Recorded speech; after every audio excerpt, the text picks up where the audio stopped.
Hello there, and welcome to the Sleepy History Channel.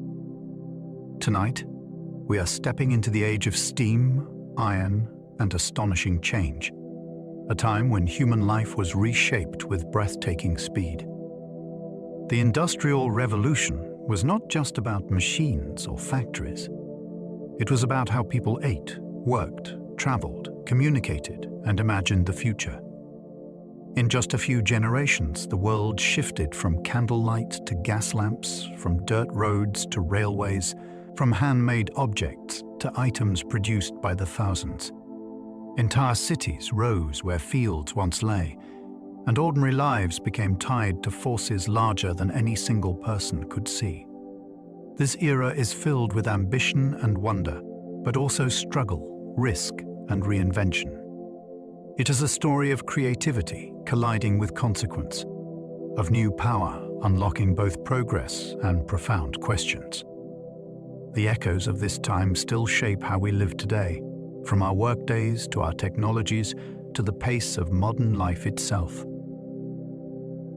If you enjoy these gentle journeys, I invite you to like, subscribe, or share a thought below. It helps others find their way here too, one sleepy soul at a time. But for now, there is nothing you need to do but settle in. Let your shoulders soften and allow your breathing to slow. Let the day fade and your mind unwind as we wander through this remarkable turning point in human history. Let's begin. The Industrial Revolution rewired everyday life faster than any previous human era. In a span that fit inside a single lifetime, routines that had felt timeless began to vanish. Work moved from homes and small workshops into buildings built for speed. Goods that once took days of careful hands could appear in hours, then in minutes. People started to measure progress by output and deadlines, not by harvests or daylight. New kinds of jobs appeared, from machine minders to clerks, and old skills lost their place in the market. Families began buying more of what they used to make. Even the idea of distance changed, because faster transport and faster communication pulled faraway places into daily decisions. It could feel thrilling and unsettling at the same time. The modern world did not arrive politely. It arrived like a door swinging open, and nobody could pretend the room was the same. Factory time clocks replaced seasonal rhythms and changed how people lived. Before factory discipline, many workers lived by tasks. You finished what needed doing, then you moved to the next thing. In the new mills and workshops, the day was carved into hours, and hours were treated like property. Bells rang to summon bodies through the door. Late arrivals could lose pay or lose work entirely. Breaks became scheduled instead of spontaneous. Meals were eaten to the clock, not to hunger. This new rhythm seeped into family life because parents and children could be pulled onto different shifts. It changed social life too, because meeting a friend now required aligning schedules, not simply finding a free moment. It also reshaped the meaning of fatigue. When the machine kept moving, the worker had to keep up. Over time, people learned to plan by the week, then by the day, then by the minute. That mental shift still lives in calendars and deadlines. The weekend slowly emerged, carved out by pressure and custom. A free 2-day break was not handed down like a gift. It was negotiated, demanded, and gradually normalized.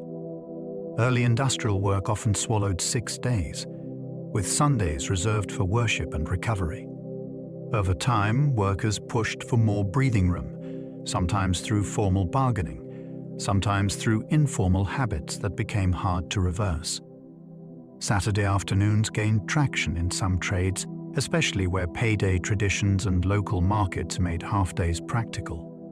Employers resisted when they feared lost output, yet some later supported shorter hours because fatigue caused mistakes and accidents. Leisure itself began to change. Excursions, sports, and entertainment needed predictable free time to thrive, and businesses grew to serve it. The idea of a shared rest period also carried social power. It allowed families to gather, communities to form clubs, and political groups to meet without risking wages. The weekend became a quiet marker of dignity, suggesting that a worker's life was not meant to be consumed entirely by production. That expectation still shapes modern time. Machine tools made other machines, creating a self-accelerating revolution. There is a special moment in industrial history when tools begin to reproduce themselves. Machine tools, like lathes and planers, could shape metal with precision that human hands struggled to match at scale. Once precision was available, parts could be made to fit other parts reliably, and that reliability made it easier to build more machines. Workshops became places where accuracy was routine rather than rare. This created a feedback loop. Better tools produced better engines, which powered better factories, which demanded even better tools. It also changed who held influence. Skilled machinists became essential because a tiny error could ruin a run of parts. Standards began to matter because precision only helps if everyone agrees what correct means. The most fascinating part is that this is how industry learned to multiply complexity. When your tools can build the next generation of tools, progress stops being a sequence of isolated breakthroughs. It becomes momentum with a throttle. Child labor became widespread, then sparked reforms that still echo today. Factories did not only want strong arms. They wanted small bodies that could squeeze into tight spaces, and cheap labor that could be controlled. Children worked long days in mills, mines, and workshops, often starting before sunrise and leaving exhausted. Some carried loads. Some pieced together threads. Some crawled in dangerous passages where adults could not fit. The pay helped families survive, but it also trapped them, because missing wages could mean missing meals. Reform did not arrive all at once. It arrived through testimonies, reports, and public outrage that grew louder with each revealed detail. Campaigners argued that childhood should include education and rest, not constant risk. Laws began to limit hours, set age minimums, and require schooling. Enforcement was uneven, and exploitation did not vanish. Still, these struggles helped shape the modern belief that society owes children protection, and that profit is not an excuse for cruelty. That moral shift remains one of the era's most lasting legacies. Cheap newspapers spread fast, creating mass politics and mass panic. When printing got cheaper and distribution got faster, news stopped being a luxury for the few. It became an everyday force. Papers poured into coffee houses, taverns, workshops, and railway stations, and a single headline could ripple through a city before lunch. That speed helped build modern politics because campaigns could reach ordinary voters and not just elite circles. It also helped build modern fear because rumors could travel with the authority of ink. A strike, a crash, a crime, or a war scare could spread faster than anyone could verify it. Editors learned how to grab attention, and readers learned to argue from what they had just read. Public opinion began to feel like a visible thing, measured in crowds and columns. This was a new kind of power. It was not held by kings alone. It was held by whoever could shape the story that millions would repeat. Literacy grew because factories needed readers, clerks, and instructions. Industrial work created a quiet demand for reading that went far beyond novels and sermons. Machines came with rules. Warehouses needed labels. Railways needed schedules. Employers needed records that could track wages, materials, and output. That meant more clerks, more foremen, and more workers who could follow written instructions without guesswork. Families began to see schooling as practical, not merely respectable. A child who could read might earn more, or avoid the most dangerous tasks. Even basic literacy could change a life, because it opened access to newspapers, pamphlets, and job notices. It also changed how people understood authority. A written contract could be studied. A public notice could be questioned. A political leaflet could be shared. Of course, education was not evenly offered, and many still struggled for time and fees. Yet the industrial world steadily rewarded reading, until literacy became less of an ornament and more of a tool for survival. Industrialization spread unevenly, creating rich regions beside stagnant ones.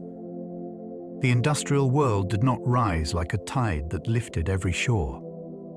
It rose like a cluster of fires. Some places had coal nearby. Some had navigable rivers. Some had ports, capital, and investors who could take risks.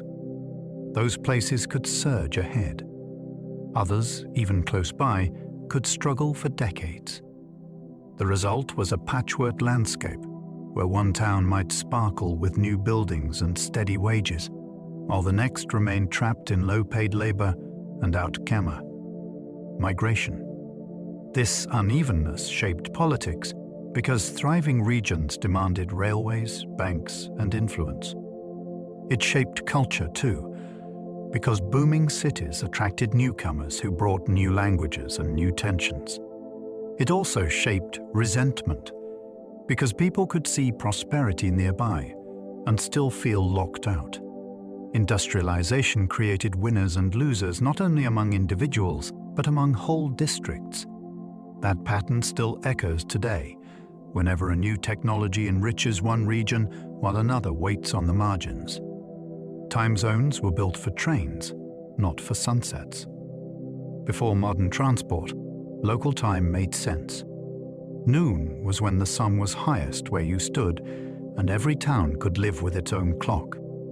Railways made that chaos costly. When trains ran between cities, schedules became confusing and sometimes dangerous if each place followed a different time. Standard time zones emerged as a practical solution. They created shared time across wide regions, which made timetables workable and coordination safer. This was not only a technical adjustment, it was a cultural shift. People began to accept that the clock could be set by agreement, not only by the sky. Stations displayed official times. Businesses aligned opening hours. Schools and factories synchronized routines more tightly. Some communities resisted because it felt like an external power imposing order on daily life. Yet the change held because networks reward uniformity. The fascinating part is how invisible the transformation became. Today, many people rarely think about local solar time, even though the sun still moves the same way. The factory system created supervisors, foremen, and new workplace hierarchies. A small workshop often ran on personal relationships and direct skill. A factory needed coordination at scale, and coordination created layers. Owners could not watch every machine, so they relied on managers. Managers relied on foremen. Foremen relied on rules, discipline, and constant observation. This hierarchy reshaped daily life on the floor.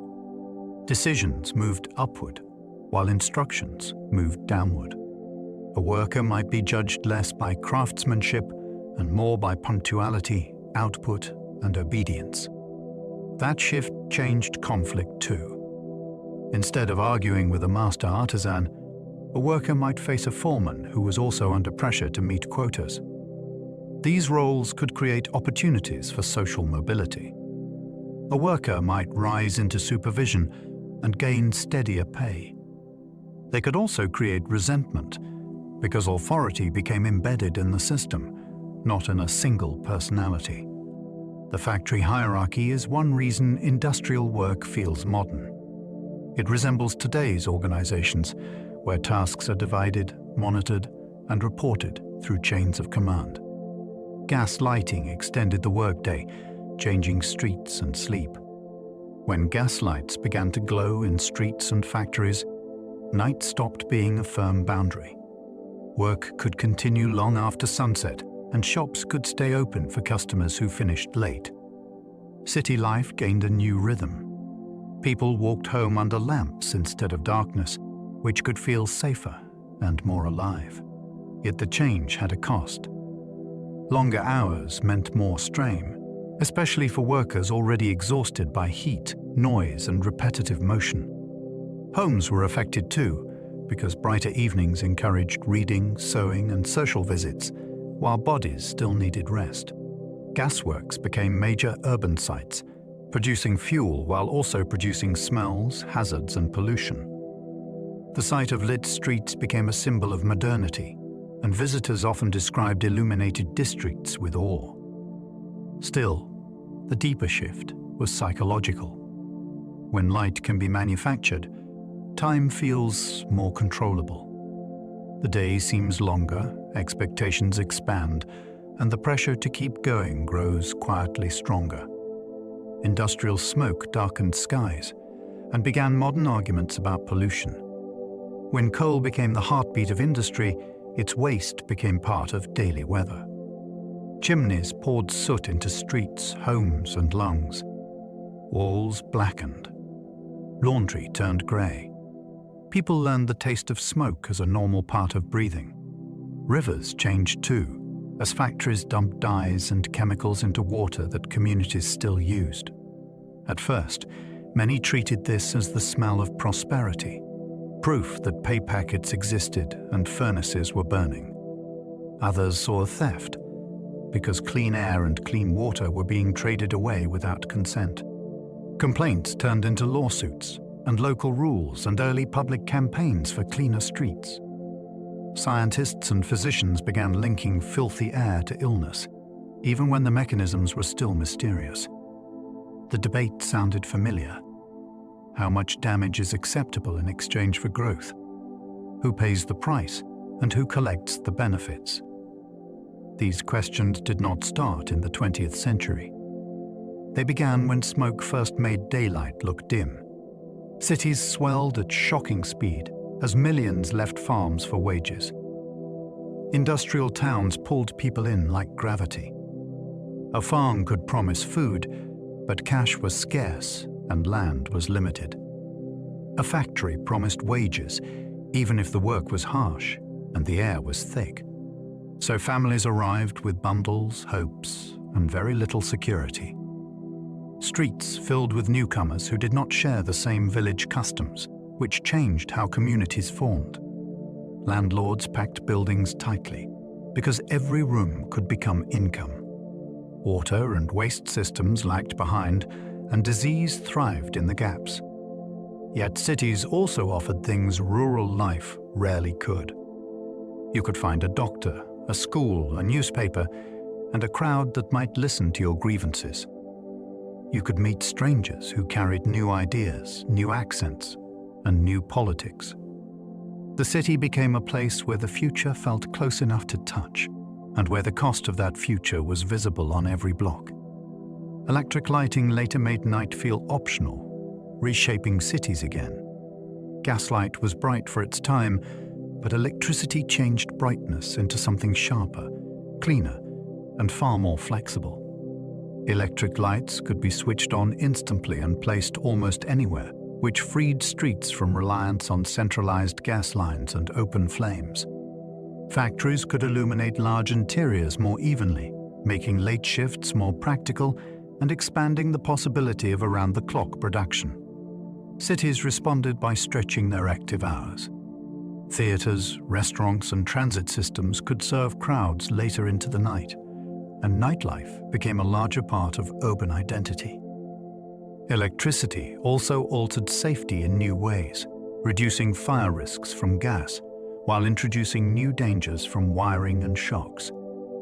Perhaps the most fascinating change was cultural. Darkness lost some of its authority.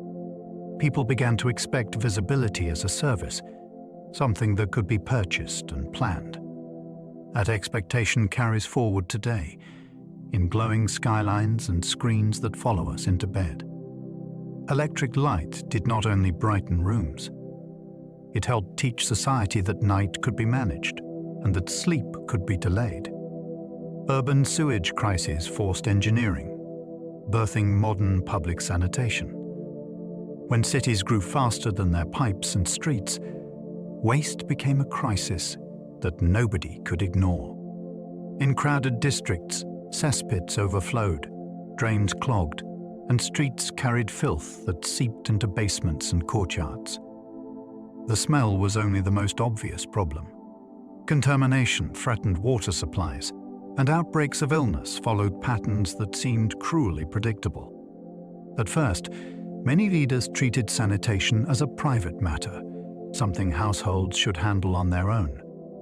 Industrial urban life proved that idea was fantasy. The scale was too large.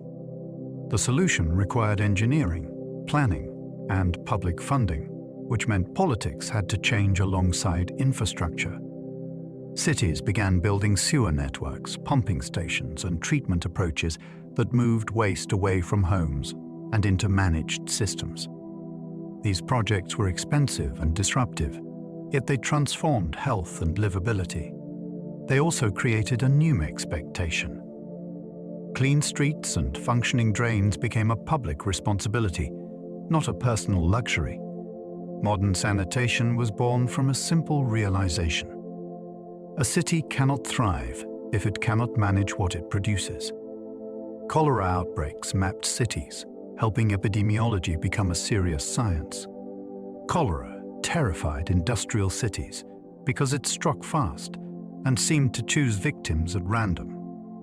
As outbreaks spread, some investigators began asking a new kind of question. Where exactly are the cases, and what do they share? By plotting illness on maps and tracing patterns street by street, they treated disease like a clue that could be followed. This approach challenged older beliefs that blamed vague bad air alone. It encouraged careful observation, comparison, and the search for specific sources of contamination. The method did more than fight cholera. It helped create epidemiology as a practical discipline, one that could guide policy and engineering. Mapping also made suffering visible to decision-makers. A cluster of deaths was no longer an abstract tragedy. It was a marked location, a neighborhood under threat, a pattern that demanded explanation. The public began to see that health was connected to infrastructure, housing, and water. Cholera became a brutal teacher. It forced cities to confront the fact that modern life required modern science, and that saving lives could begin with a pencil on a map. Clean water systems quietly saved more lives than many famous battles. It is hard to celebrate a pipe because it does not look heroic. Yet clean water is one of the most powerful life-saving technologies ever built. When cities developed systems to deliver safer drinking water and to separate it from waste, death rates fell, especially among infants and children.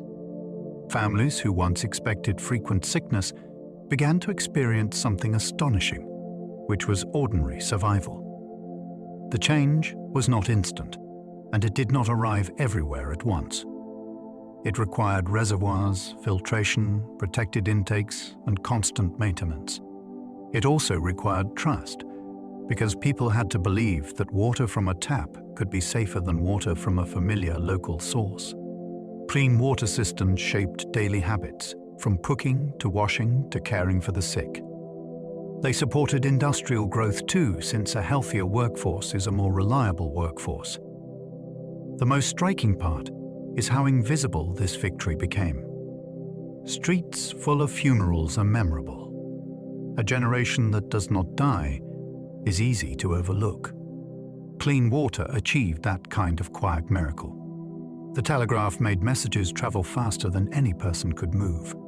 The telegraph introduced a new experience. Information could arrive without a body carrying it. That simple shift changed decision-making at every level. Businesses could learn prices in distant cities and act before markets changed again. Railways could coordinate traffic and reduce collisions by sharing signals across long distances. Governments could respond to crises with speed that previous generations would have called miraculous. The telegraph also changed journalism, because news could be gathered from far away and printed while it was still fresh. This created a new kind of public awareness.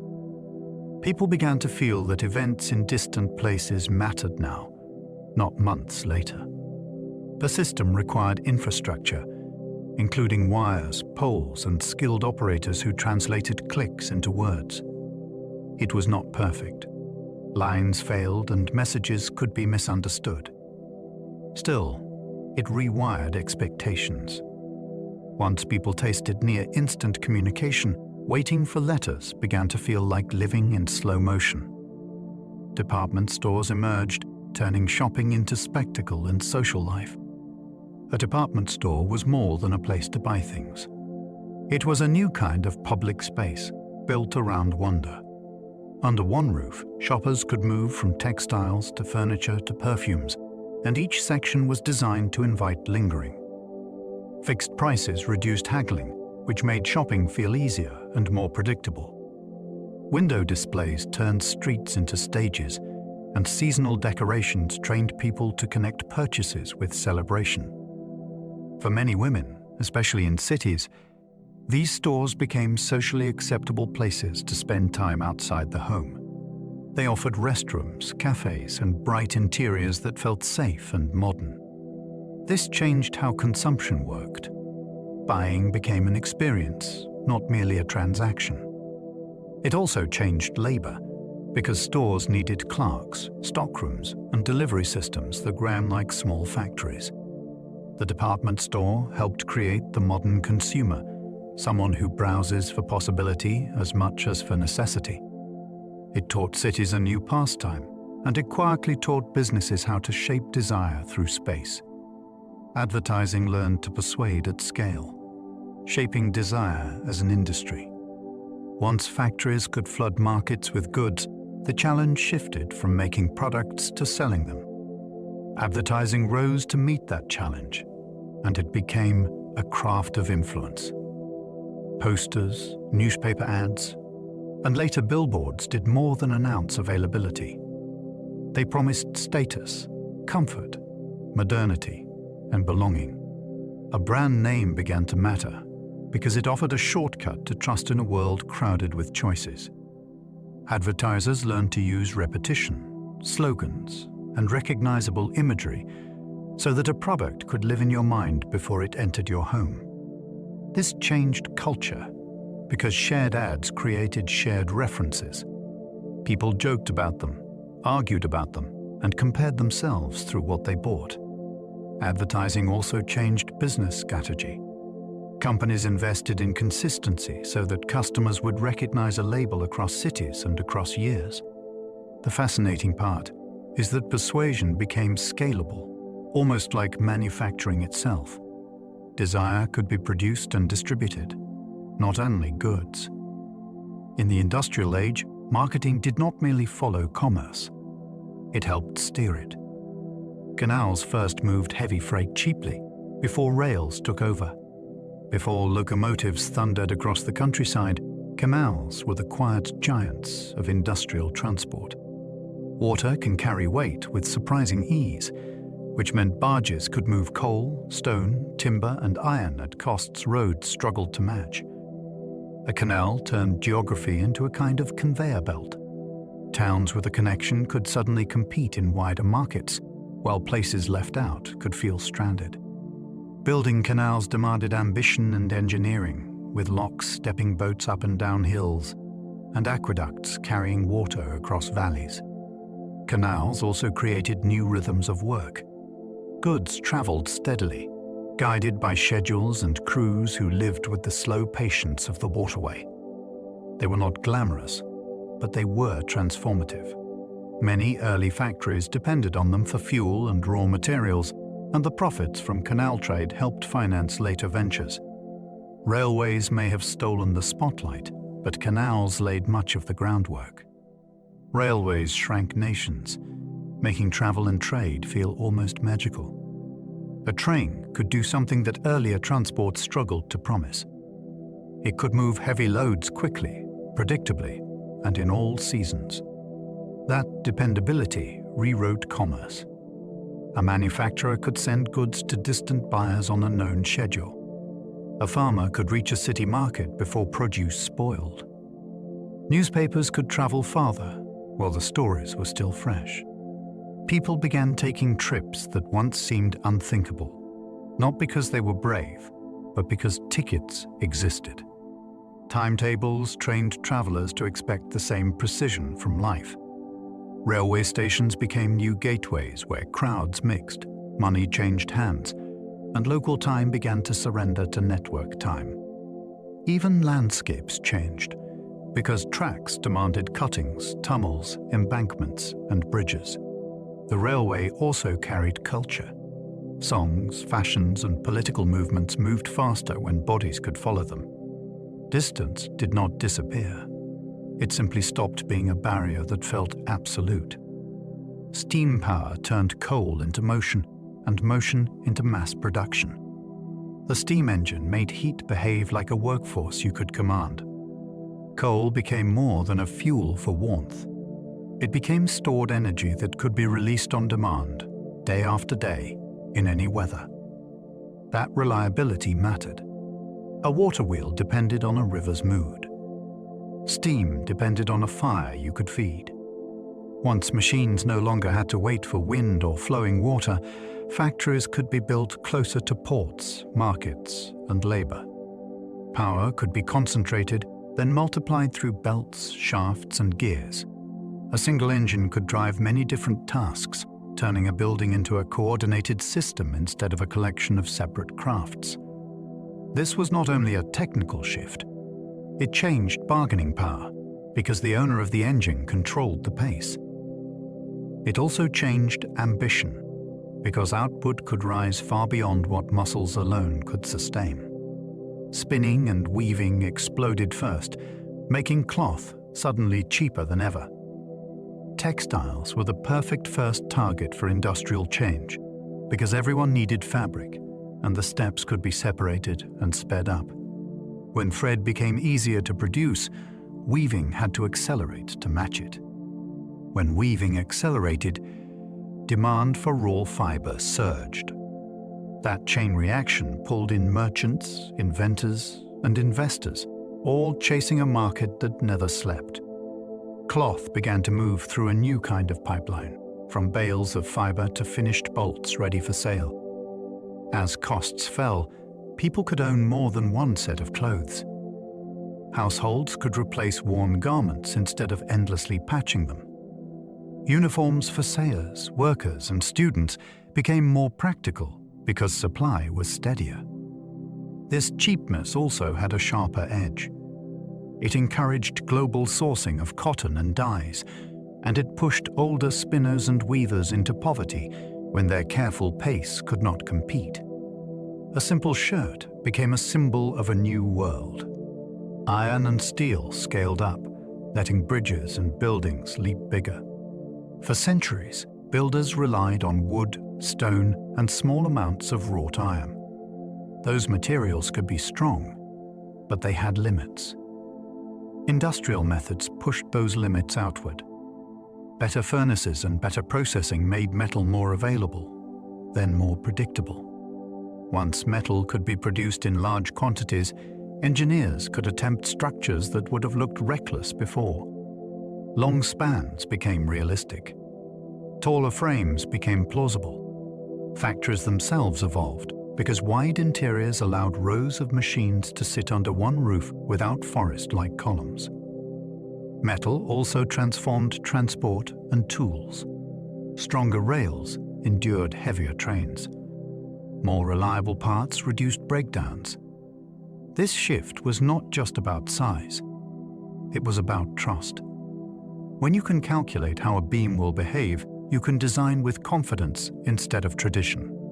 That confidence became a new kind of imagination, built from heat, pressure, and mathematics. The skyline began to change because the material world had changed first. New machines created new dangers and forced society to rethink safety. In a workshop, a tool usually stopped when your hand stopped. In a factory, power could keep moving even when a person hesitated. Belts could catch hair. Gears could trap sleeves. Unshielded shafts could pull in anyone who slipped too close. Noise could damage hearing long before anyone understood why. Dust could fill lungs and turn a cough into a life sentence.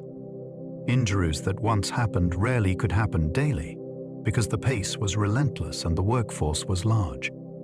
At first, many employers treated accidents as the worker's fault, as if caution alone could defeat a spinning machine. Over time, pressure built for guarding, training, inspection, and limits on hours. Doctors, reformers, and journalists began documenting harm in ways that could not be ignored. The modern idea of workplace safety was born from hard lessons, because industrial power made the cost of neglect impossible to hide.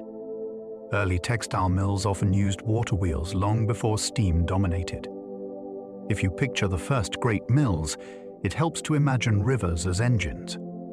Mill owners hunted for fast-flowing water, the way later industrialists hunted for coal seams.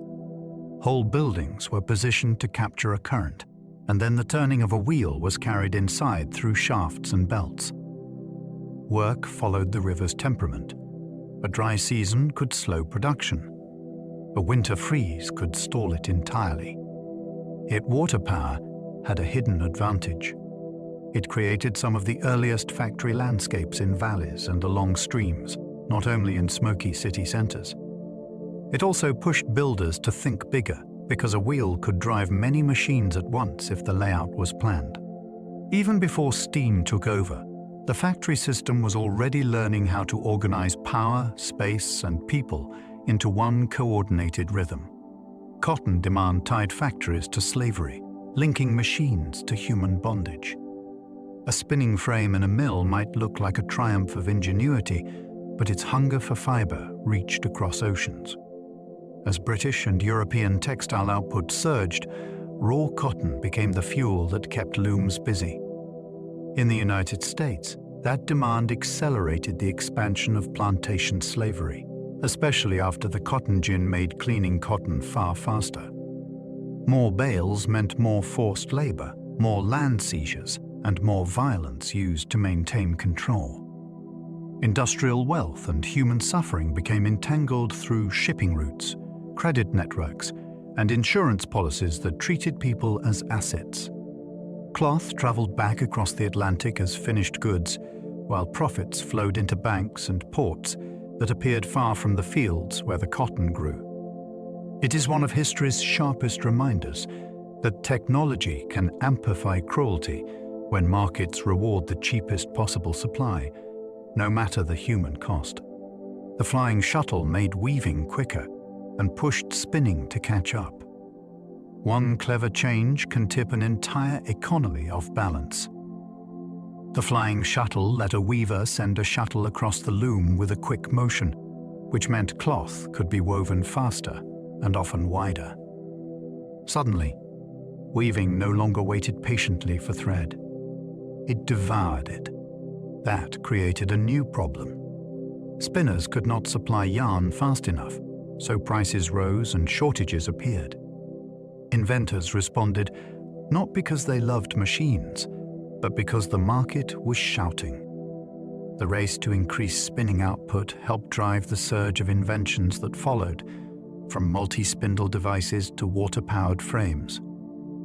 It also changed family work patterns, because tasks that once matched each other in pace became mismatched. In a strange way, a faster shuttle helped create the pressure that turned textiles into the first great engine of industrial change, powered by competition as much as by water or steam. The spinning jenny multiplied thread output, transforming homework into industry. Before large mills swallowed the landscape, Spinning was often done in cottages and kitchens. A single wheel could turn fiber into thread, but it was slow, and it depended on steady hands, hour after hour. The spinning jenny changed the math by letting one worker manage multiple spindles at once. At first, that could still happen at home, which made the invention feel like a miracle for productivity. Then, the deeper transformation began. If one person could spin many threads, merchants could demand more output and lower prices. Spinning became less about skill and more about keeping pace. Over time, the logic that powered the jenny pulled work toward centralized sites where machines could be grouped, maintained, and supervised. It also intensified the squeeze on those who owned only their labor, because a household tool could become a force that undercut wages. Inventions can be small in size, yet enormous in consequence. The water frame made stronger yarn and encouraged larger mill buildings.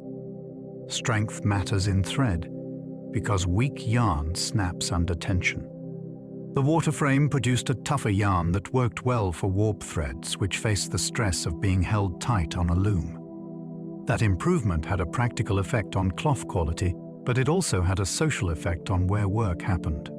A water frame was not a device you casually kept beside a hearth. It was big, heavy, and thirsty for power. To run it efficiently, owners built mills beside rivers and filled them with rows of frames. This nudged production away from scattered households and toward concentrated workforces. It also rewarded capital, because buying the machine and building the mill required money up front. Once those buildings existed, they demanded constant use to pay for themselves. The result was a new kind of industrial momentum. The architecture of production began to shape people's lives, not only the other way around. The mule combined inventions, producing fine thread that reshaped global fashion. The spinning mule mattered because it was a hybrid, and hybrids can be unusually powerful. It drew on earlier spinning ideas and then delivered yarn that could be both strong and very fine. That fineness opened the door to lighter fabrics, smoother textures, and a wider range of garments that felt different against the skin. It changed what manufacturers could offer, and it changed what consumers came to expect. In textile towns, skilled mule spinners could become an elite within the working class because the machine demanded attention and experience. Their pay and status could rise, which also meant conflicts could flare when owners tried to cut costs. The mule's impact traveled far beyond Britain. Fine cotton cloth became a global commodity, sold across empires and into markets that already had long traditions of weaving. Industrial thread did not replace those traditions overnight, but it entered the world like a new accent in a familiar language, changing the sound of everyday clothing. Power looms turned weaving into factory work, not a cottage craft. Weaving had long been a trade that could live in a home, with a loom set up where light and space allowed. Once power looms arrived, that arrangement began to collapse. A power loom needed steady mechanical drive, maintenance, and a supply chain that delivered yarn in bulk. Those needs pulled weaving into mills where machines could be packed closely, watched by overseers, and kept running for long shifts. This shift altered skill. Many weavers who had controlled their own pace found themselves managing machines instead of shaping cloth by feel. It also changed gender and age patterns in labor, since mill owners often hired women and young workers to tend looms in large rooms. The soundscape of work transformed too. Instead of the softer rhythm of a hand loom, factories filled with clatter that could be heard streets away. When weaving moved behind factory walls, it became part of a system where speed was designed into the building itself. Enclosures pushed rural families off common land, feeding urban migration. Common land once acted like a hidden safety net. It let poorer families graze animals, gather fuel, and stretch a hard year into survival. Enclosure changed that by turning shared spaces into private property, often fenced and legally protected. For landowners, it could mean more efficient farming and higher profits. For many villagers, it meant loss of access to resources that had never felt like a luxury. When rights disappeared, some families tried to endure on wages and rent, but many had no cushion left. Moving became less a choice and more a necessity. Industrial towns offered paid work, even if the housing was cramped and the hours were brutal. This is one reason the factory system found workers so quickly. It did not only attract people with promise, it also received people pushed outward by legal change in the countryside. When you trace the crowded streets of early industrial cities, part of the story begins in hedges and fences far from the mills. Wages replaced subsistence, changing hunger, risk, and independence for workers. On a farm or in a household craft economy, survival was tied to what you could produce directly. You grew food, mended clothes, and traded locally. With wage labor, survival became tied to cash that arrived on schedule, or sometimes did not. That shift created new freedoms, because money could be exchanged for choices and goods beyond the village. It also created new vulnerabilities, because a lost job could mean immediate crisis. Hunger changed character. It became less about a failed harvest and more about rent due on time.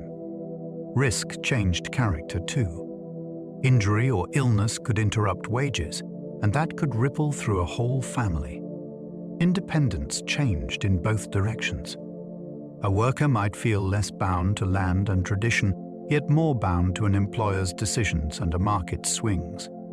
Over time, this wage system helped build modern ideas about budgets, savings, credit, and economic cycles.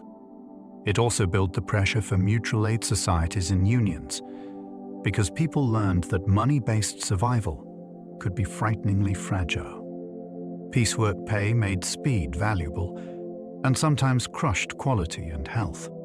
Piecework sounds simple. You get paid for each item you finish, not for the hours you spend. For employers, it rewarded output without constant supervision. For workers, it could promise higher earnings if you were fast. Then the trap appeared. When pay depends on quantity, every pause has a cost. People skipped breaks, rushed meals, and worked through pain. In crowded rooms, the pressure spread socially, because slower workers could be mocked or replaced. Quality could suffer too, because careful work takes time, and time became the enemy. Employers sometimes cut the rate once workers proved they could make more, which turned extra effort into disappointment. Piecework could also hide exploitation, since it made wages look like a choice when the underlying rates were set by someone else. The system sharpened the industrial obsession with efficiency, but it did so by turning human stamina into a measurable commodity. The body became part of the machinery, and the wear showed up in exhaustion, injury, and lives shortened by relentless pace. Coal mining expanded brutally, pushing deeper underground with rising demand. To feed furnaces and engines, coal had to come from places humans were never meant to live. Mines spread outward, then downward, chasing seams that grew thinner and farther from daylight. The deeper the dig, the stranger the world became. Heat rose, air thinned, and darkness turned orientation into a constant challenge. Whole communities grew around pits, with work that could begin before dawn and end after sunset. Many miners learned the underground by sound and touch, because a lamp's reach was small. The job could feel like wrestling the earth for fuel, one cart at a time. It also shaped identity, because danger was not occasional. It was part of the contract. The hunger for coal did not simply power industry.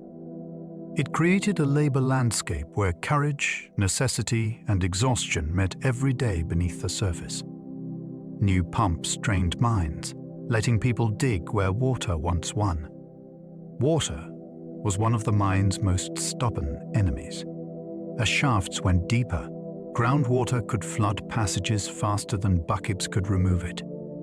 The breakthrough came with pumps powerful enough to fight back continuously. Once pumping became reliable, seams that had been abandoned as impossible suddenly looked profitable. This did more than keep tunnels dry.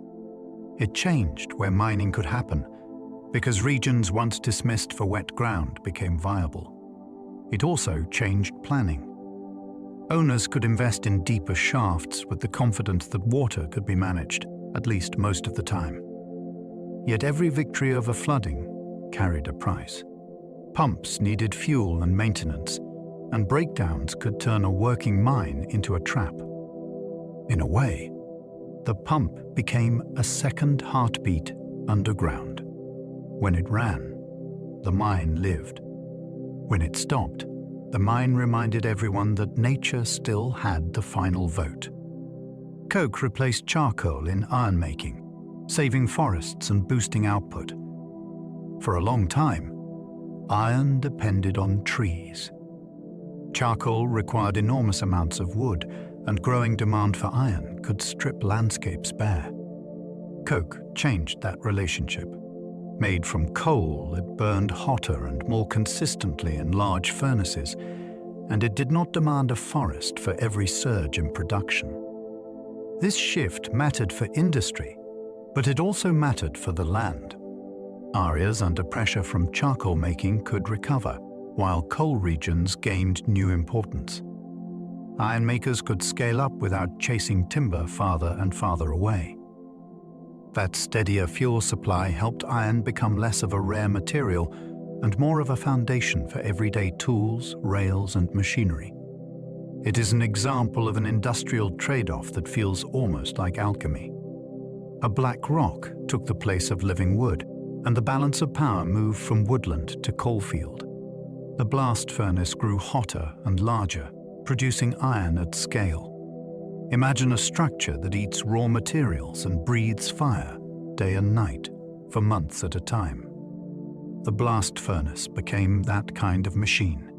By forcing air into the furnace, operators could raise temperatures and drive reactions more efficiently. As furnaces grew larger, they produced far more iron in a single run, which changed what iron could be used for. Output no longer depended on small batches and frequent stops. It became a steady flow that could supply railways, shipbuilders, and expanding cities. This demanded new coordination. Ore had to arrive on time. Fuel had to be stocked in huge quantities. Transport had to carry heavy loads without delay. A blast furnace was never just a furnace. It was a hub that pulled mines, roads, canals, and workers into one connected system. When it worked well, it felt like unstoppable momentum. When it failed, the losses could be enormous and immediate.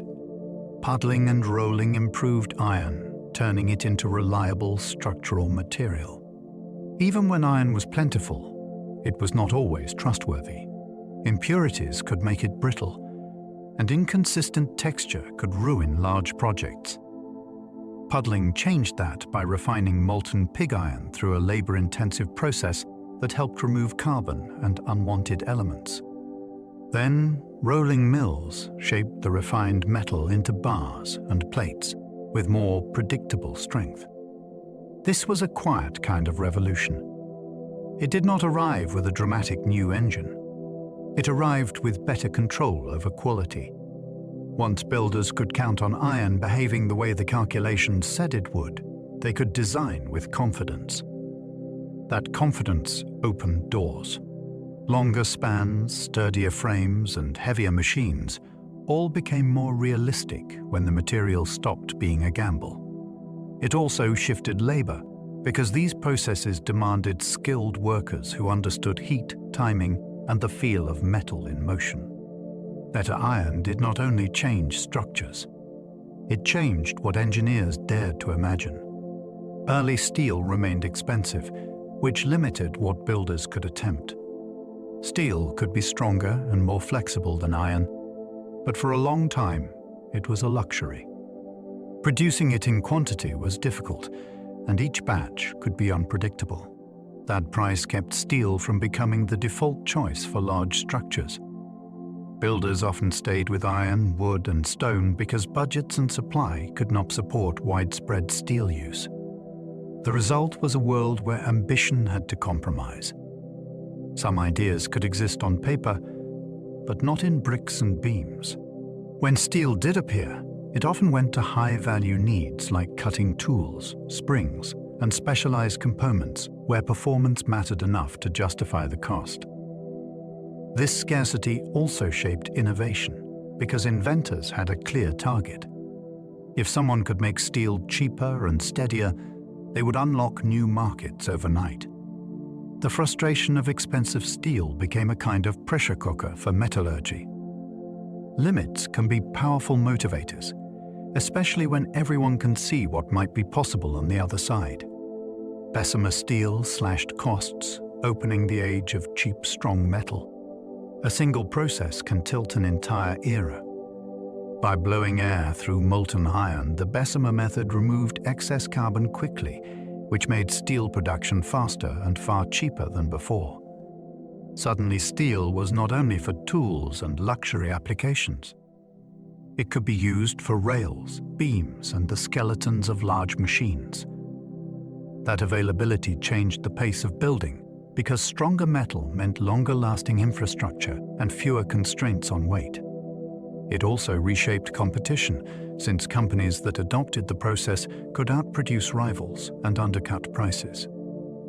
Yet rapid production created its own challenges. Quality had to be monitored, and some early steel could be inconsistent if inputs were poorly controlled. Even so, the direction was clear.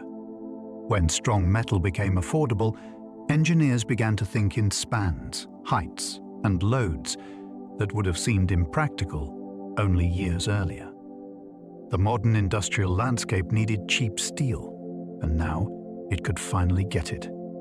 Siemens and open hearth methods refined steel, making quality more controllable. Once steel could be made cheaply, the next battle was consistency.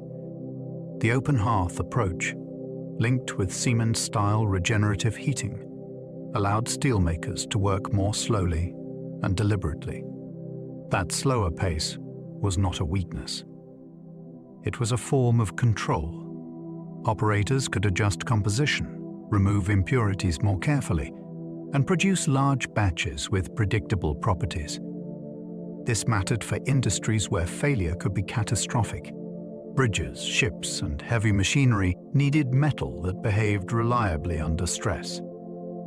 The open hearth furnace also fit the logic of big industrial plants, since it could handle large charges and integrate with expanding supply chains.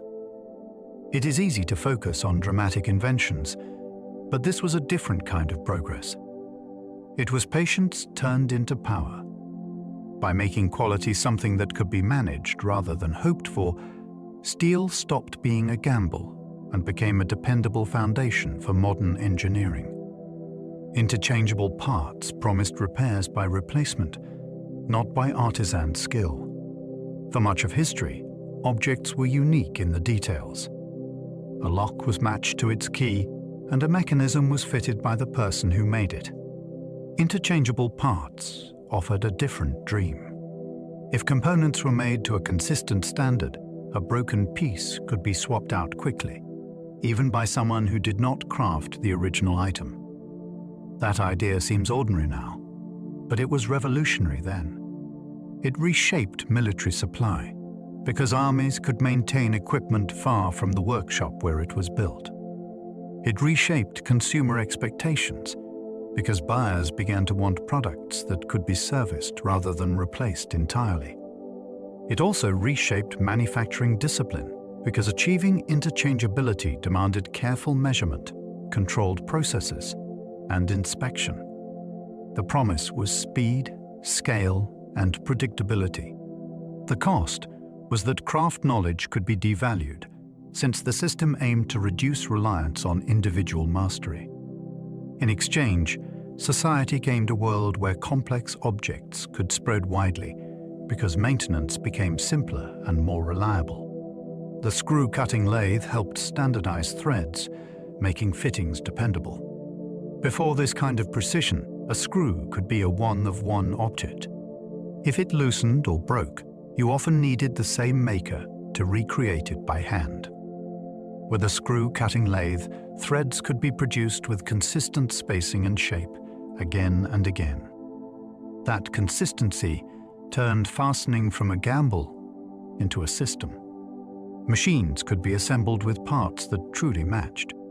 Repairs became simpler because a replacement screw could actually fit without filing and improvisation. Workshops also gained a new kind of confidence. They could design mechanisms with finer tolerances, since the basic act of joining pieces was more reliable. This mattered in everything from steam engines to textile machinery, where vibration could shake loose weak connections. It is easy to overlook a humble screw. Yet standardized threads help make complex machines practical to build, maintain, and trust. Precision measurement became an industry, not just a craft obsession. As factories grew, close enough stopped being good enough. A tiny error could turn a run of parts into scrap, and scrap was money thrown away.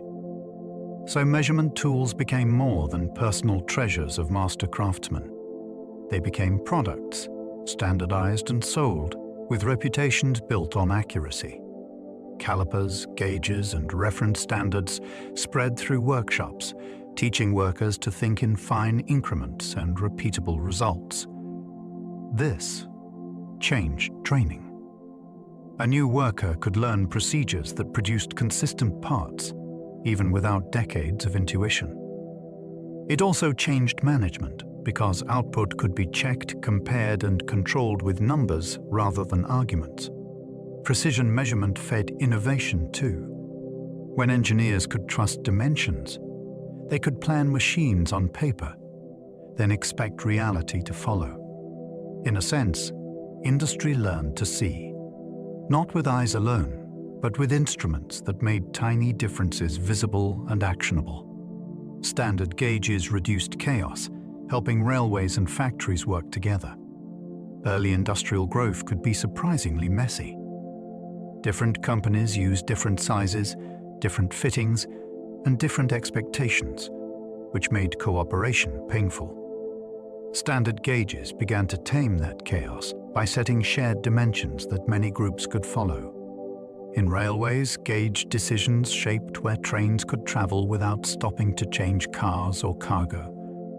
In factories, gauges helped parts match across batches, across workshops, and across regions. Standardization also changed power. A widely adopted standard could lock in suppliers and reward those already aligned with it. Yet the benefits were enormous. Networks became smoother. Maintenance became faster. Large systems became possible because components could be made in one place and used in another.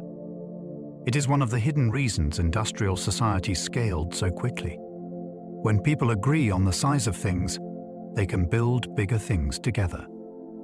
A ruler shared by many hands can change the shape of a nation. Turnpike roads improved travel, funded by tolls and local investment. Industrial change did not move only on rails and rivers. It also moved on better roads. Turnpike trusts collected tolls to repair and upgrade routes, which created smoother surfaces, improved drainage, and more reliable bridges. That reliability mattered for everyday life. Farmers could reach markets with less loss. Mail coaches could keep steadier schedules. Merchants could ship goods with fewer broken wheels and fewer delays. Turnpikes also reshaped local economies because towns on a good road gained traffic, customers, and jobs. Towns bypassed by improvements could decline even if nothing else changed. There was controversy too. Tolls felt unfair to some travelers, and protests were not rare when fees rose or wages fell. Still, the Turnpike system helped knit regions together at a crucial moment. It was an early lesson that infrastructure is not just about movement. It is about who gets connected, who gets left behind, and who pays for progress. Steamships weakened wind tyranny, changing oceans into timetables. Sailing ships were powerful, but they were at the mercy of weather and luck. Steamships introduced a different promise. They could move even when the wind failed, and they could keep schedules that once sounded impossible. That predictability altered trade. Merchants could plan deliveries with more confidence. Perishable cargo became less of a gamble. Ports began to feel closer together, not because distances shrank, but because uncertainty did. Steam also changed migration. A crossing became more regular, which encouraged more people to attempt it, and it made communication between continents feel less fragile. Steamships demanded new infrastructure too. Coal stations became vital points on global routes, and shipyards grew to build stronger hulls and more complex engines. The ocean did not become safe or easy. Storms still struck. Yet the relationship shifted. The sea stopped being an unpredictable barrier and became a route with something like a clock. Refrigeration later transformed food markets, separating farms from dinner tables. For most of human history, food had to stay close to where it was grown or caught. Refrigeration broke that rule.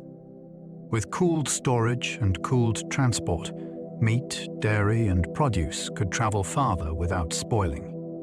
Cities were no longer limited to nearby farms in the same way, and diets began to change with the seasons less strictly. This also reshaped agriculture. Farmers could aim for distant markets, which encouraged specialization and larger-scale production. New businesses appeared, from cold warehouses to ice delivery, to refrigerated rail cars and ships. Refrigeration carried a cost, since it required energy, equipment, and careful handling. Yet its effect on daily life was profound. Shopping shifted from immediate necessity to planned stocking. Restaurants gained more reliable ingredients. Food safety standards became more important because long supply chains can hide problems. A cold box does not look revolutionary, but it helped redraw the map of eating, selling, and surviving. National postal systems expanded, carried by rails and steamships. A strong postal system is like a country's nervous system. It carries signals, promises, and relationships across distance. Industrial transport made that system faster and more reliable. Mail could ride the same rails that carried coal and cloth, and it could cross seas on steamships with schedules that were no longer purely hopeful. This changed private life. Families separated by work could keep contact more steadily. Courtships could unfold through letters that arrived in days instead of weeks. It also changed commerce. Orders, invoices, and contracts could circulate with greater speed, which made larger businesses easier to manage. Governments benefited too, since administration depends on communication, and speed strengthens control. Postal reforms and cheaper rates helped expand access beyond elites, turning letter writing into an everyday practice. With that expansion came new habits, including addressing systems, stamped envelopes, and regular deliveries. The post did not only carry words. It carried a sense of belonging to a shared space, because the same service reached both the capital and the smallest town. Patent systems rewarded inventors and also fueled fierce legal wars. As invention became profitable, ideas started to feel like property that could be owned, sold, and defended. Patents promised a bargain. Society would publish the details of a new device, and the inventor would gain exclusive rights for a time. That promise encouraged risk-taking because a breakthrough could pay back years of effort. It also encouraged conflict because rival makers often claimed the same territory of improvement. A small tweak to a mechanism could become a courtroom battle. Companies built strategies around patents, not only around production. Some bought rights to block competitors. Some gathered patents like armor, ready for the next dispute. The result was a strange mix of creativity and combat. Innovation sped up, yet it also became tangled in paperwork and lawsuits. The fascinating tension is that a system meant to spread knowledge also created secrecy and hostility because the stakes were so high. Industrial espionage existed early as nations raced to copy techniques. When a method could turn raw materials into wealth, it became a national obsession.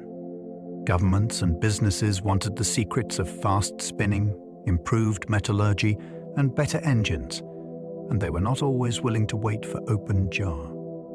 Publication. Skilled workers were recruited, bribed, or persuaded to migrate. Drawings were smuggled.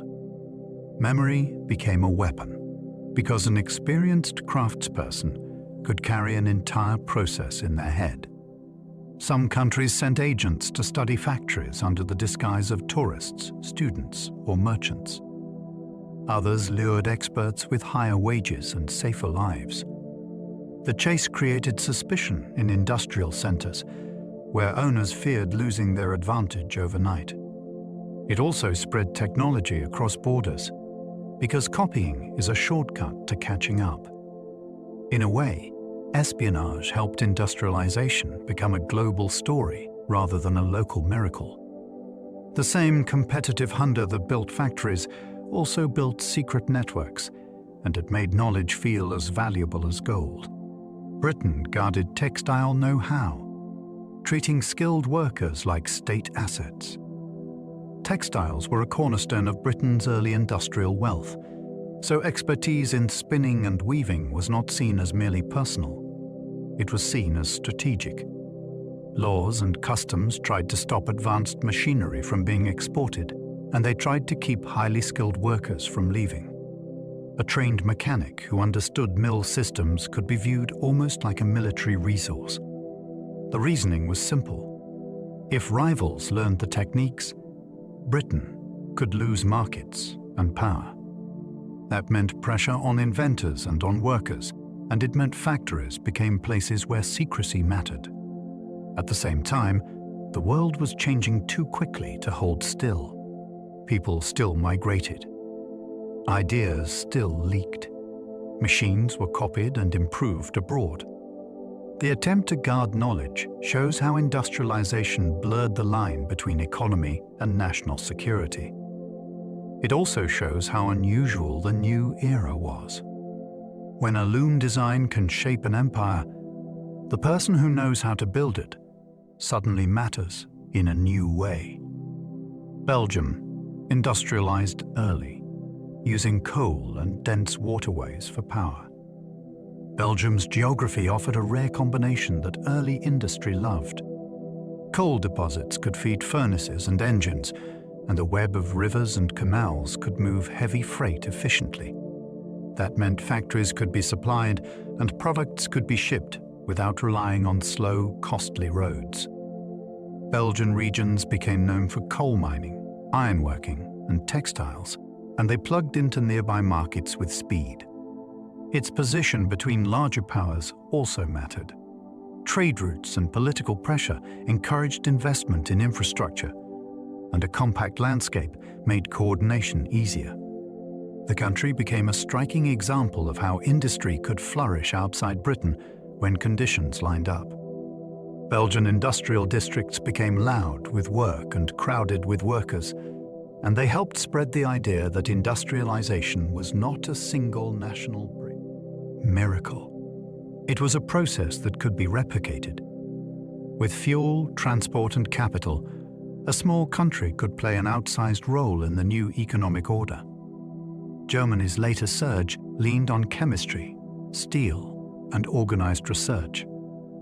When Germany's industrial growth accelerated, it did not rely only on copying older models. It leaned into new strengths, especially in scientific training and large-scale organization. Chemistry became a powerhouse, with industries that could produce dyes, fertilizers, and medicines with consistent quality. Steel production expanded with methods that supported heavy machinery, rail networks, and modern shipbuilding. What made this surge distinctive was the way research began to feel systematic. Universities, technical schools, and industrial firms fed into each other, and knowledge moved from lab benches into factories. That collaboration helped Germany compete in emerging fields where early movers could seize global markets. It also changed the idea of invention. Breakthroughs were no longer only the domain of lone tinkerers. Teams of specialists could work toward practical results. The industrial world was becoming more complex, and Germany showed how a nation could treat science itself as infrastructure. When research becomes organized, innovation becomes something that can be planned, funded, and scaled. The United States scaled production with vast resources and huge markets. The United States had a combination that encouraged industrial scale. It had large deposits of coal and iron, it had expanding transport networks, and it had a fast-growing population that created enormous demand. A big internal market meant factories could produce huge quantities without relying only on overseas buyers. Distance also pushed innovation. When customers are far away, it helps to build systems that can ship, repair, and replace efficiently. That pressure favored standardized parts, specialized machinery, and high-volume output. American industry also drew on waves of immigration, which supplied labor and skills, while also creating crowded cities with sharp inequalities. The scale could feel exhilarating. A company could grow from a workshop into a giant enterprise in a few decades. It could also feel unsettling, because concentrated corporate power began to shape politics and daily life. The American story shows how industrialization can accelerate when resources and markets are both immense, and when expansion itself becomes part of the national power. Identity. Japan's rapid modernization showed industrial change could be deliberately planned. Japan's industrial transformation is one of history's clearest examples of speed guided by policy. Leaders recognized that industrial power shaped military security and economic independence, so modernization became a national project. New schools trained engineers and administrators. New factories and shipyards were built, sometimes with foreign expertise, but with a clear goal of local mastery. Railways, telegraphs, and modern finance expanded together, which helped create a connected national economy. The pace could be breathtaking. Technologies and institutions that took centuries to evolve elsewhere were adopted and adapted within a few decades. This was not a smooth story. Traditional livelihoods were disrupted, and social tensions rose as old hierarchies met new demands. Yet the central lesson remained striking. Industrialization is not only something that happens to a society. It can be pursued with strategy, investment, and coordinated reform. Japan showed that a nation could treat modernization like a roadmap, not a random accident, and that choice reshaped its place in the world. Factories concentrated workers, which made unions possible in new ways. When people labored in scattered cottages and small shops, organizing was difficult because everyone was separated by distance and by custom. The factory changed that. Hundreds of workers entered the same gates, faced the same rules, and felt the same pressures in real time. Complaints that once stayed private could be shared at lunch, whispered on stairwells, and turned into plans after the shift ended.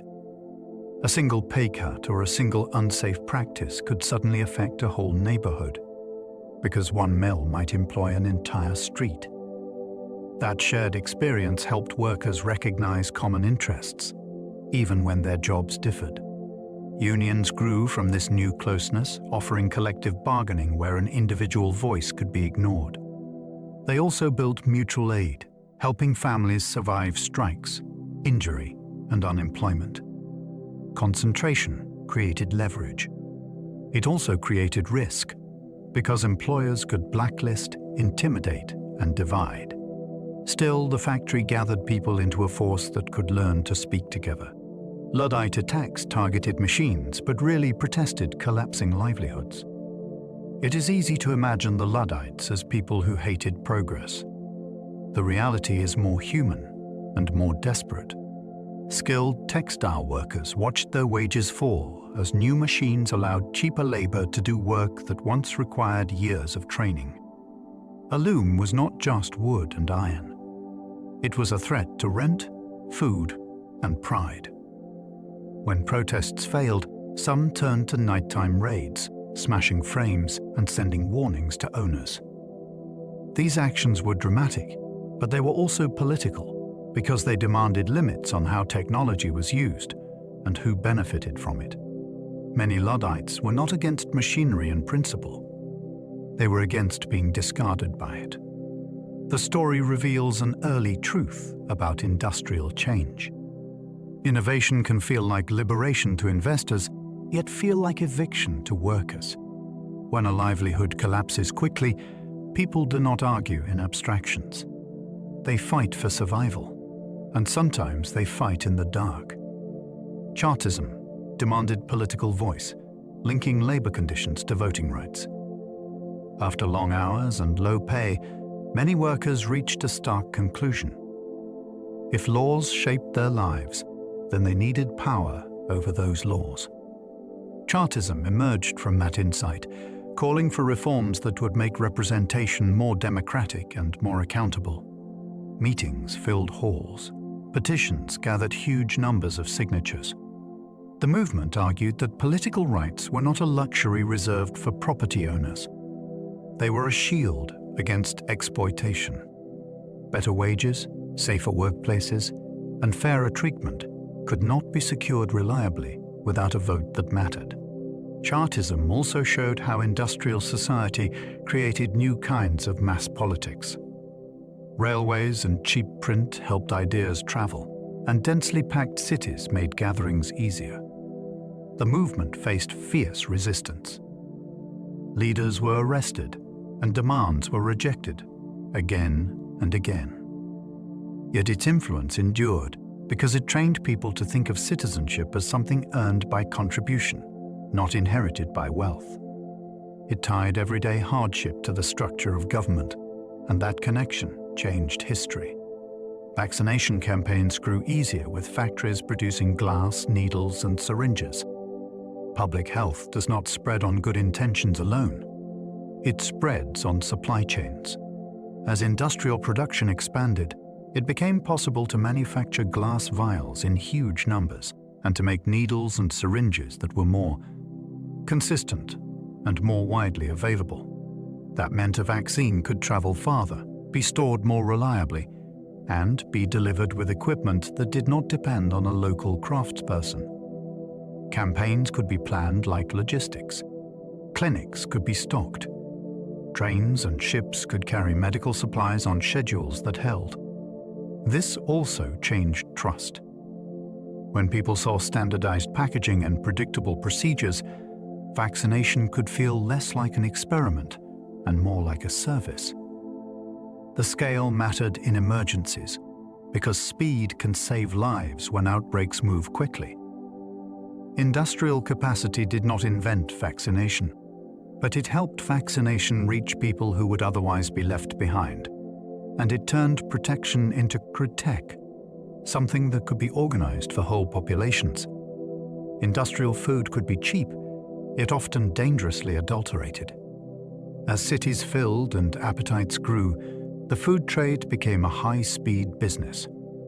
Middlemen bought, blended, and resold goods at scale, and temptation followed profit. Some sellers stretched flour with cheaper fillers. Some watered down milk. Some brightened foods with dyes that looked appetizing but carried risks. For a busy family, low prices could feel like relief, yet that bargain might hide a hazard. The most unsettling part was how invisible the danger could be. A loaf could look fine. A drink could taste normal. Illness might appear days later, and the source could be hard to trace in a long supply chain. This pressure helped create modern food inspection and labeling, because trust could not survive without rules. It also changed what people expected from government. When buyers cannot judge purity with their senses, a market needs guardians. Industrial food brought abundance to many tables, but it also taught a harsh lesson. Cheap does not always mean safe, especially when the system rewards cutting corners. Soap became more common, changing disease patterns and household routines. For centuries, soap existed, but it was not always affordable or regularly used. As industrial methods lowered costs and improved availability, washing began to shift from an occasional effort into a normal habit. That shift was not only about feeling clean. It changed how disease moved through homes. Hands that were washed more often carried fewer microbes between meals, babies, and shared surfaces. Laundry practices evolved too, since families could clean clothing and bedding more regularly. This created a quiet transformation in daily rhythm. Washing became part of planning, part of childcare, part of preparing food, and part of caring for the sick. Soap also became a product with variety, scent, and branding, which made hygiene a commercial story as well as a medical one. The most remarkable part is how ordinary it now feels. A bar of soap can seem small, yet widespread use helped reduce infections in ways that rivaled larger and more dramatic reforms. Sometimes progress arrives in a lever. Mass-produced clothing shifted identity, making fashion accessible to workers. When garments were expensive and slow to make, clothing signaled class with ruthless clarity. Industrial production changed that signal. As fabric became cheaper and sewing became faster, more people could own more outfits, and they could replace worn items rather than endlessly repair them. This altered how workers presented themselves in public. A decent coat or a clean dress could communicate respectability, ambition, and belonging. It also shaped new anxieties because appearance began to feel like a choice you were expected to manage. Ready-made clothing encouraged standardized sizes, which pushed bodies into categories that did not always fit comfortably. It also supported new retail experiences, where customers could browse, compare, and buy, with less waiting and less negotiation. Fashion stopped being only for the wealthy. It became a language spoken on crowded streets, with meanings that could shift quickly. The industrial wardrobe was not only about warmth. It was about social mobility, self-expression, and the subtle desire to be seen a certain way in a fast-changing world. Credit expanded, letting families buy now and worry later. Credit offered a tempting bridge between want and ownership. Instead of saving for months or years, a household could furnish a room, buy clothing, or handle an emergency with borrowed money. This was liberating for some because it smoothed hard moments and opened doors to comfort that wages alone could not quickly provide. It was also dangerous because debt can turn tomorrow into a predator. Missed payments could pile up, and the stress could become constant background noise.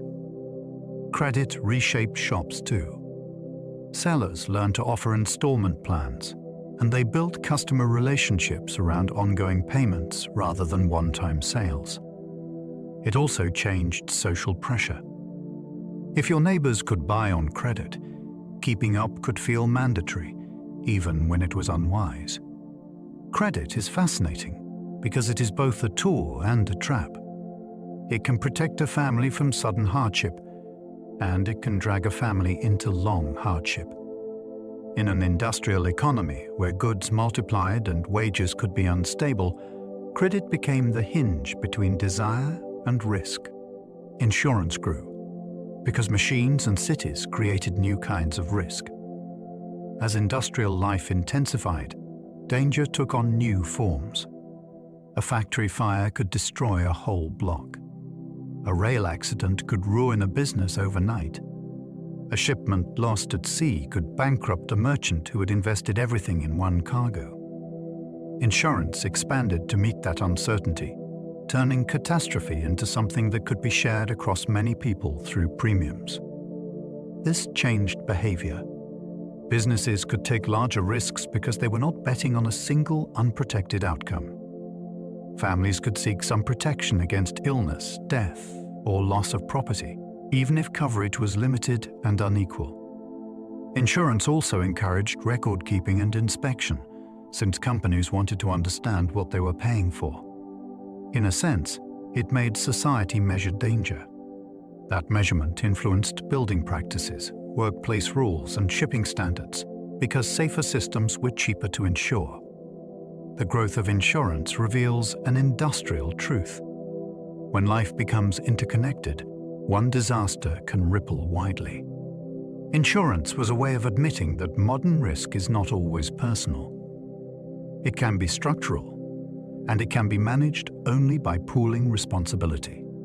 Banks financed railways, tying ordinary savings to giant projects. Railways needed staggering amounts of money long before they earned a single fare. Tracks, bridges, locomotives, land purchases, and stations demanded investment on a scale beyond most families, and even beyond many wealthy individuals. Banks and financial institutions stepped in to gather capital, often drawing on the savings of ordinary people who might never see a locomotive up close. Deposits and bond purchases could help fund a line that cut through valleys and into distant cities. This created a powerful connection. A clerk's small savings could be linked to a massive engineering project, and the success of that project could affect the stability of the institution holding the clerk's palloy. Money. Finance began to shape geography because projects that attracted funding got built, and projects that did not attract funding remained dreams.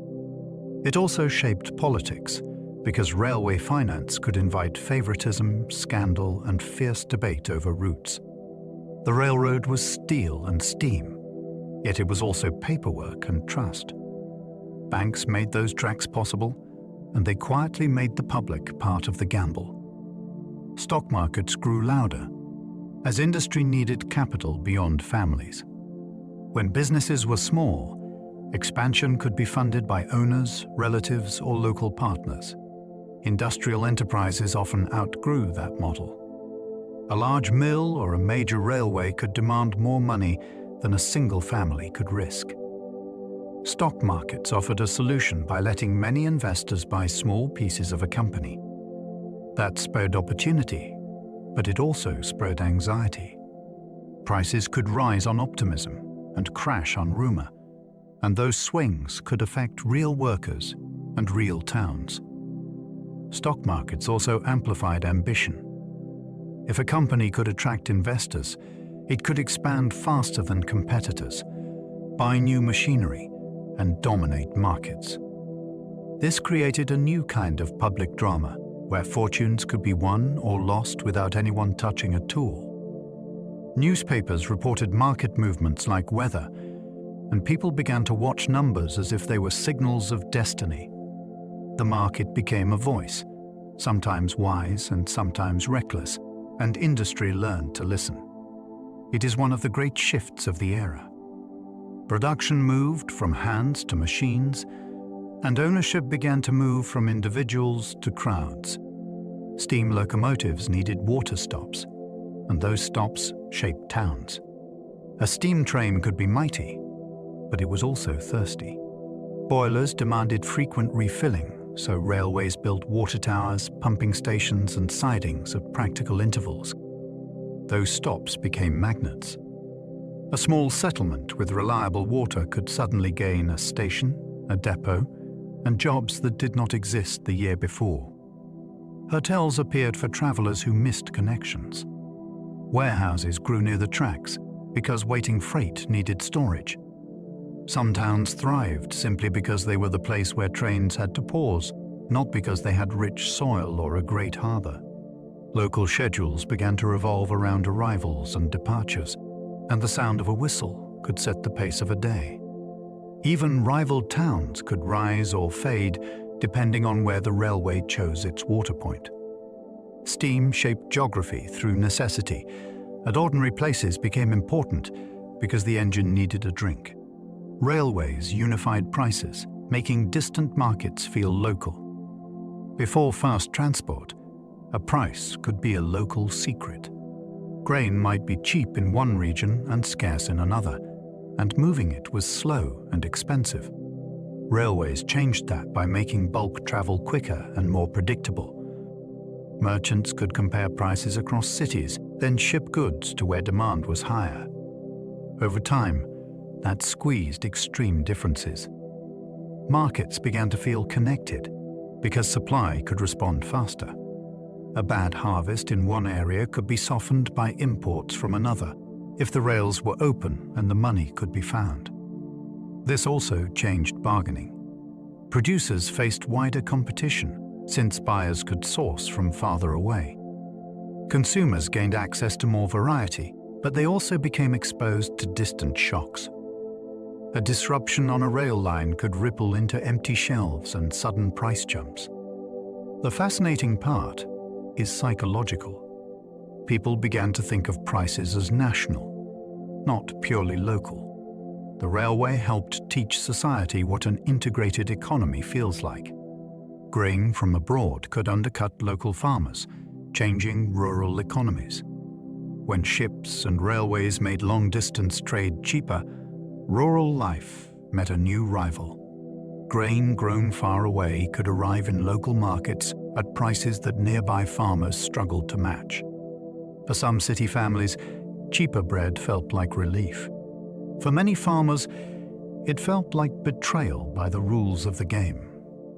Land that had once supported a household could become unprofitable, and villages that depended on agriculture could hollow out.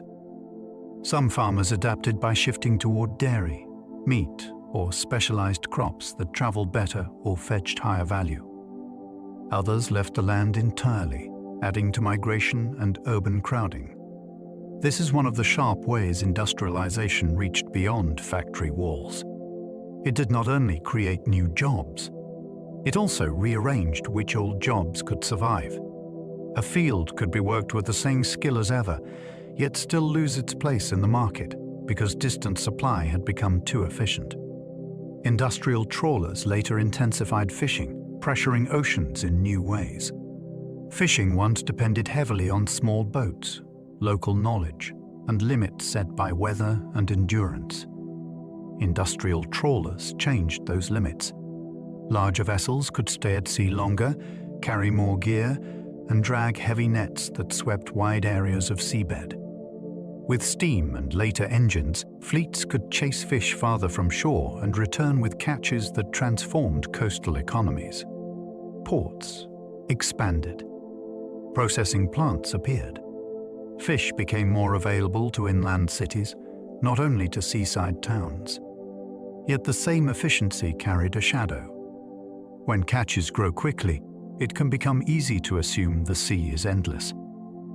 Pressure rises as more boats join the chase, and declines can arrive suddenly after years of apparent abundance. Industrial fishing also changed what communities valued. Success could be measured in tonnage rather than tradition. The ocean became another workplace shaped by machines, with new profits and new risks. This is an industrial story told in saltwater, where speed and scale can outpace nature's ability to recover. Mechanized agriculture arrived gradually, but it rewrote labor demands. Agriculture did not flip like a switch. It shifted in waves, as new tools spread unevenly across regions and decades. Threshing machines reduced the need for large seasonal crews.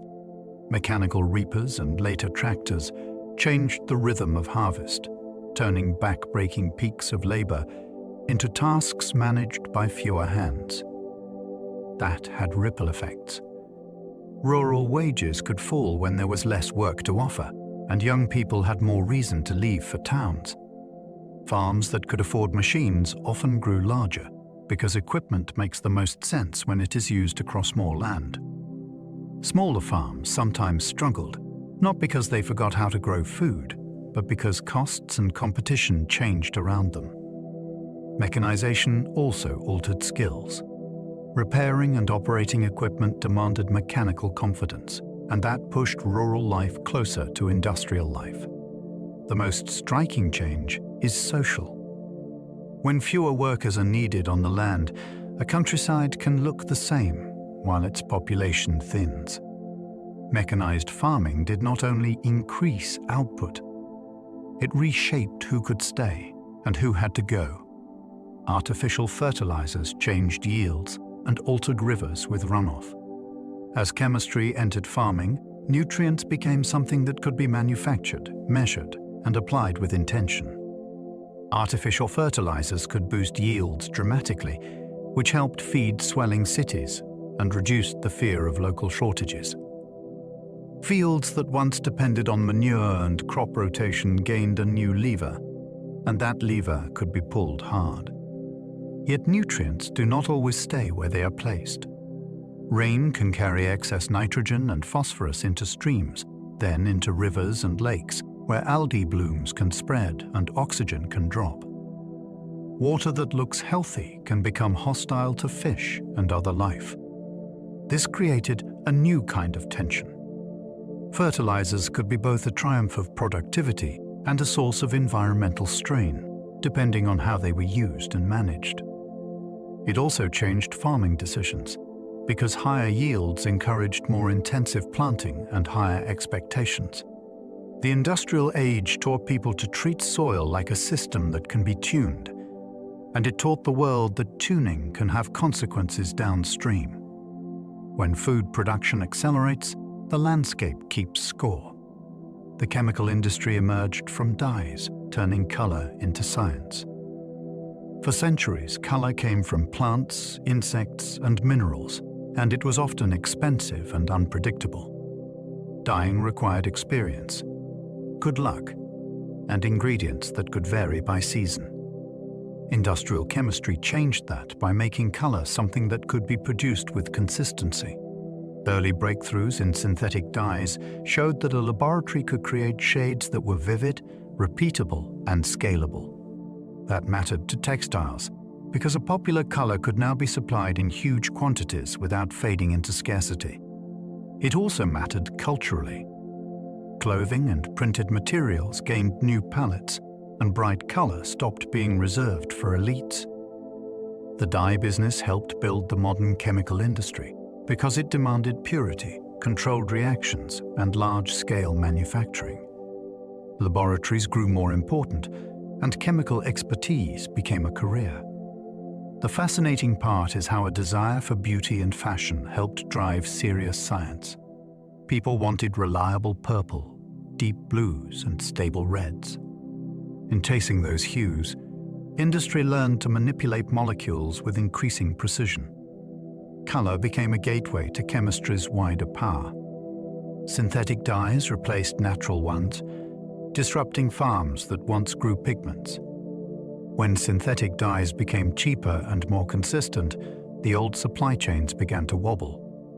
Farmers who grew dye crops like indigo, madre, or other pigment sources could find their markets shrinking. Entire regions that had depended on these plants faced a hard choice: adapt, switch crops, or abandon an established way of earning. Traders who had built networks around natural dyes lost influence, while chemical firms gained it. This shift shows how industrial change can travel backward into agriculture, and not only forward into factories. It also reveals a quiet cruelty of efficiency. A product can improve for consumers while destabilizing producers who built their lives around the earlier system. Some places tried to protect traditional dye production through quality claims or niche markets, but mass demand followed price and predictability. The story is not only economic, it is cultural. Natural dye traditions carried knowledge, rituals, and local identity. When synthetic dyes took over, the world gained reliable color at scale, and it also lost certain local industries that had shaped landscapes and communities for generations. Coal tar chemistry led toward pharmaceuticals, not just paint and ink. Coal tar was once a messy byproduct, a sticky residue that seemed more like waste than treasure. Chemists learned that it contained a rich mix of compounds that could be separated, studied, and transformed. At first, this fed industries like dyes and coatings, since tar-derived chemicals could produce strong colors and useful materials. Then the implications widened. The same skills of purification and synthesis that made a stable dye could also be applied to substances that affect the human body. This opened paths toward modern pharmaceuticals, where precise chemistry is the difference between a remedy and a poison. Coal tar chemistry helped build methods, equipment, and habits of thinking that later drug development relied upon. It also changed expectations. People began to imagine medicines not only as extracts from plants, but as designed products made in controlled settings. That is a major shift in the history of health, and it is strange to trace it back to industrial smoke and residue. An unwanted byproduct became a starting point for life-saving compounds because industry taught chemists how to look at waste and see possibility. Industrial research labs began, turning discovery into a scheduled job. In earlier eras, invention often depended on individuals working in workshops, sometimes funded by patrons, sometimes by personal savings. Industrial research labs introduced a new model. Companies began hiring scientists and engineers to investigate problems full-time, with goals tied to products and profits. Discovery became part of the payroll. That changed the pace of improvement, because a lab could run many experiments in parallel, keep careful records, and build on results without losing knowledge when one person moved on. It also changed the culture of science. Teams formed around specialties, and collaboration became a method rather than an accident. Corporate labs could tackle long-term challenges, like developing new materials, improving manufacturing, or refining processes that demanded careful testing. This brought breakthroughs, and it also raised questions about who owns knowledge when it is produced inside a company. Still, the lab model helped make innovation more predictable. It turned curiosity into an institution, and it helped industry stay in motion by making improvement a routine expectation. When discovery is scheduled, progress can feel relentless. Photography spread with industry, freezing faces for the first time. For most of human history, the way you looked vanished the moment you left a room. A portrait existed only if you could afford an artist, and even then, it was an interpretation. Photography changed that into something startlingly direct. A face could be captured with a level of detail that felt almost unsettling, and it could be kept for decades.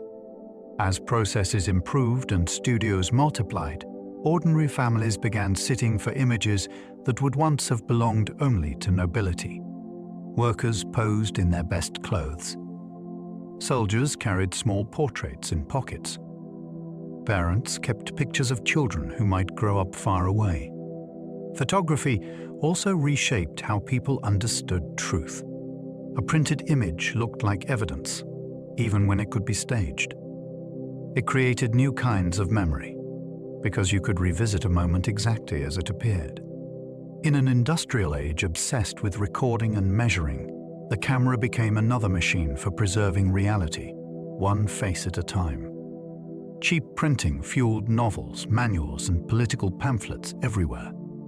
When paper and presses got cheaper, words became mobile. Stories that once spread slowly by expensive books could now move quickly through affordable editions. Novels reached readers who had never owned a book before, and that created new shared worlds inside crowded cities. At the same time, practical printing exploded. Instruction manuals taught people how to operate machines, repair tools, and learn trades without a master standing beside them. Political pamphlets also multiplied, and they could be passed hand to hand until the pages wore thin. This changed argument itself. A worker could read a claim, carry it to the next street, and quote it in a meeting that night. Printing turned private thoughts into public objects, and it let ideas compete in the marketplace like goods. It also taught new habits of attention, because people began to expect updates, explanations, and entertainment on demand. The printed page became a kind of engine, powering imagination, skill, and dissent. Museums and world fairs showcased machines, selling progress as a story. Industrial society did not only build technology, it built pride in technology. Museums and world fairs became stages where machines were displayed like wonders, gleaming under lights and surrounded by crowds. Visitors could watch devices operate, compare national achievements, and feel the thrill of belonging to a rising age. These exhibitions taught people to think of progress as something visible and inevitable. They also turned invention into spectacle. A new engine or a new loom was not just useful, it was something to admire. Yet fairs did more than celebrate. They organized knowledge. They grouped objects by category, explained processes, and suggested that the world could be improved through design and industry. For inventors and manufacturers, a fair could be a launchpad, since orders and investors could appear in a single day. For ordinary visitors, it could feel like stepping into tomorrow. Machines became characters in a public narrative, and the story promised that the future was being built in plain sight. The Crystal Palace celebrated manufacturing, like a temple of glass and iron. When the Crystal Palace rose, it offered a new kind of awe. The building itself was a statement. Glass and iron formed a vast interior that felt airy and modern, as if architecture had learned a new language. Inside, exhibits displayed industrial goods, artworks, and engineering feats, all arranged to suggest that production could be beautiful as well as powerful. Visitors walked through a world where objects were not hidden in workshops. They were presented as achievements of a system. The structure also captured a key industrial confidence. If materials can be standardized and assembled quickly, even a monumental building can feel almost manufactured. The Crystal Palace helped popularize the idea that industry deserved celebration, not just tolerance. It also sharpened competition, because nations could compare themselves in a shared space and feel pride or anxiety. This was more than an exhibition hall. It was a symbol of an age that believed transparency, scale, and engineering could inspire wonder.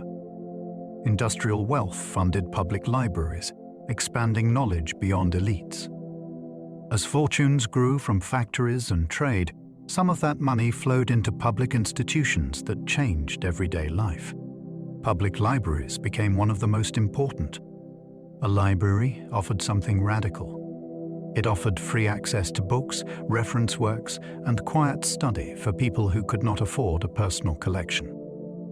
For a young worker, a library could be a ladder. It could teach new skills, support self-education, and open careers that depended on reading and writing. Libraries also created a shared civic pride, since a town with a grand reading room could claim cultural status, not only economic output.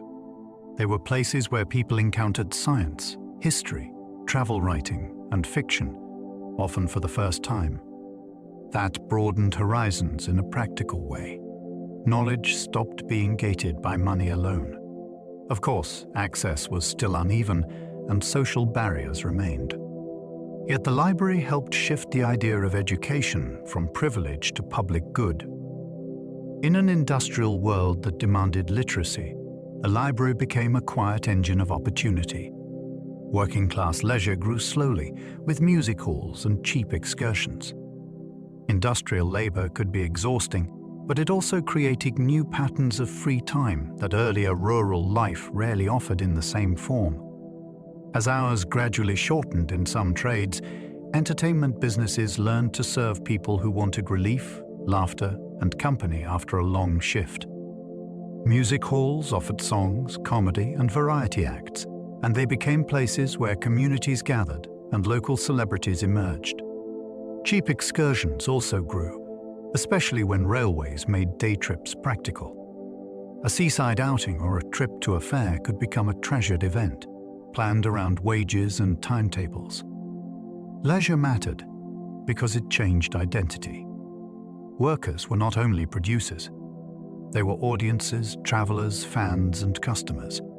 These spaces could also be politically charged, since crowds can share ideas as easily as they share choruses. Leisure was not evenly available, and many families still struggled for rest, yet the trend was real.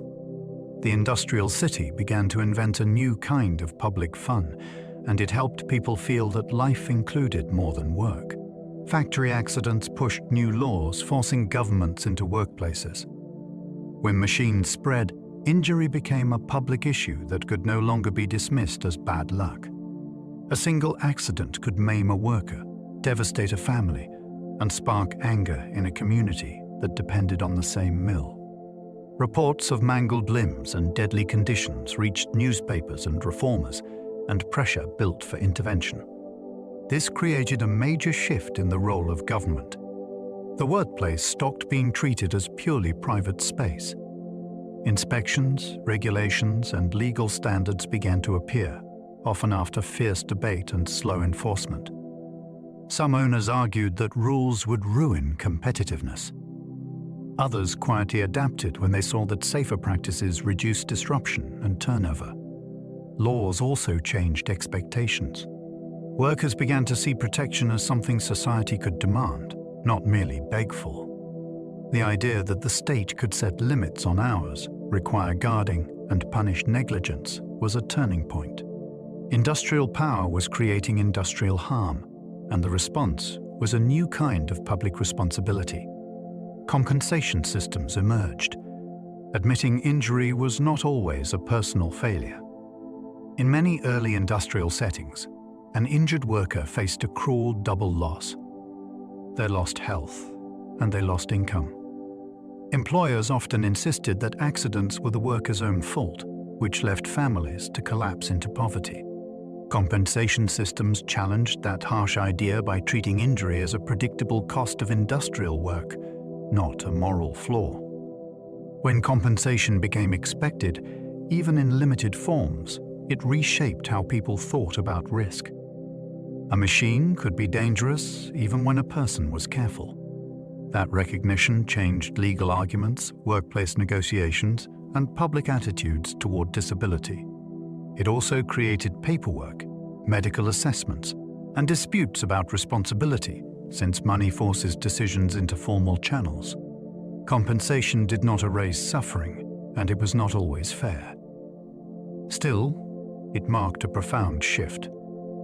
Society began to acknowledge that modern production creates hazards that individuals cannot fully control. When an injured worker receives support, it is an admission that industry has obligations beyond wages. It is a small piece of justice built into the machinery of a modern economy. Fireproof construction advanced after disasters, changing building materials and codes. Growing cities packed people and property close together, and that made fire a terrifying threat. A blaze could leap from workshop to warehouse to tenement, and it could turn a thriving district into ash overnight. After major fires, builders and officials faced a hard lesson. Traditional materials and casual standards were not enough. Fireproof construction advanced through new practices, including less reliance on timber, better compartmentalization, and the use of materials like brick, iron, and later improved forms of steel and concrete. Building codes began to tighten, and inspections gained importance, since a single weak point could endanger whole blocks. Insurance pressures also pushed change because safer buildings were cheaper to cover. These reforms altered city skylines and city life. Streets were widened in some areas. Stairwells and exits were reconsidered. Firefighting equipment improved alongside architecture. The most interesting part is that disaster became a designer. Catastrophe forced cities to learn, then to embed those lessons into rules that shaped every new wall and roof. Elevators and steel frames later created skyscrapers, reshaping city skylines. Height used to be limited by muscle and masonry. If you build higher with heavy stone walls, the lower levels must grow thicker to carry the weight, and stairs become a barrier to daily life. Steel framing changed that by shifting the load onto a strong internal skeleton, which let walls become lighter and windows become larger. Elevators solved the other problem. They made upper floors desirable rather than punishing. Suddenly, a building could rise far beyond the old limits and still function as practical workspace. This transformed land values in crowded centers because building upward could be cheaper than expanding outward. It also changed how people experienced the city. The skyline became a symbol of ambition, visible from miles away. Inside, office life intensified as thousands worked stacked above the street. Skyscrapers also demanded new safety thinking, from fire escapes to engineering standards, because failure at height carries different consequences. With steel and elevators, the city learned to grow vertically, and modern urban identity followed it upward. The steam engine improved through small tweaks, not one perfect leap. What makes this story so gripping is that it was built out of stubborn tinkering. Early engines were often wasteful, heavy, and temperamental, yet they were useful enough to inspire improvements. Makers adjusted valves to control flow more cleanly. They refined cylinders so pistons leaked less steam. They strengthened joints and seals so pressure could be held safely for longer. They improved lubrication, which reduced friction and breakdowns. They learned how to balance moving parts so engines shook less and lasted longer. None of this sounded heroic on its own, yet each change made the engine more reliable, more affordable to run, and easier to install in new settings. This is how industrial progress often works. 100 small decisions can beat a single grand idea. Over time, the steam engine became less like an experimental contraption and more like dependable infrastructure. That shift in trust is what allowed it to spread into mines, mills, ships, and transport. Separate condensers cut fuel use, making steam power practical at scale. One elegant idea changed the economics of steam. If you condense steam in the same cylinder where the piston moves, that cylinder cools down, and you waste heat each cycle. A separate condenser solved that by keeping the cylinder hotter, while condensation happened elsewhere. The result was a dramatic drop in fuel use, which mattered because coal was a major cost. When running an engine became cheaper, more businesses could justify installing one, and industries that had relied on water power gained new options. Efficiency also affected location.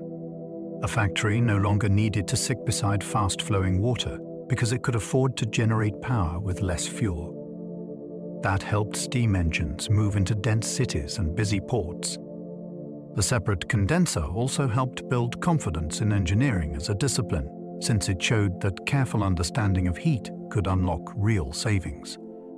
In the industrial world, efficiency was not just cleverness. It was the difference between a curiosity and a revolution. Boiler explosions were common, turning engineering into a matter of life. A boiler is a simple concept with terrifying consequences. You trap water and heat it until it becomes high-pressure steam. Then you rely on metal to hold that pressure safely. When design was poor, maintenance was neglected, or operators pushed limits, boilers could fail suddenly and violently. Explosions killed workers, bystanders, and passengers, and they could flatten parts of factories or ships in an instant. These disasters forced hard questions. How thick should plates be? How should seams be joined? How do you test for weakness before failure? How do you prevent pressure from rising beyond safe limits? Safety valves, pressure gauges, inspection routines, and better metallurgy became more than technical options. They became moral necessities. Boiler explosions also changed public tolerance. People could accept smoke and noise as the price of industry, but they struggled to accept random death from preventable neglect. Out of tragedy came standards, professional oversight, and the expectation that powerful machines must be controlled with humility. Engineers became respected professionals, not just clever tinkerers. In the early days, many builders learned by apprenticeship and improvisation, and success could depend on intuition and luck.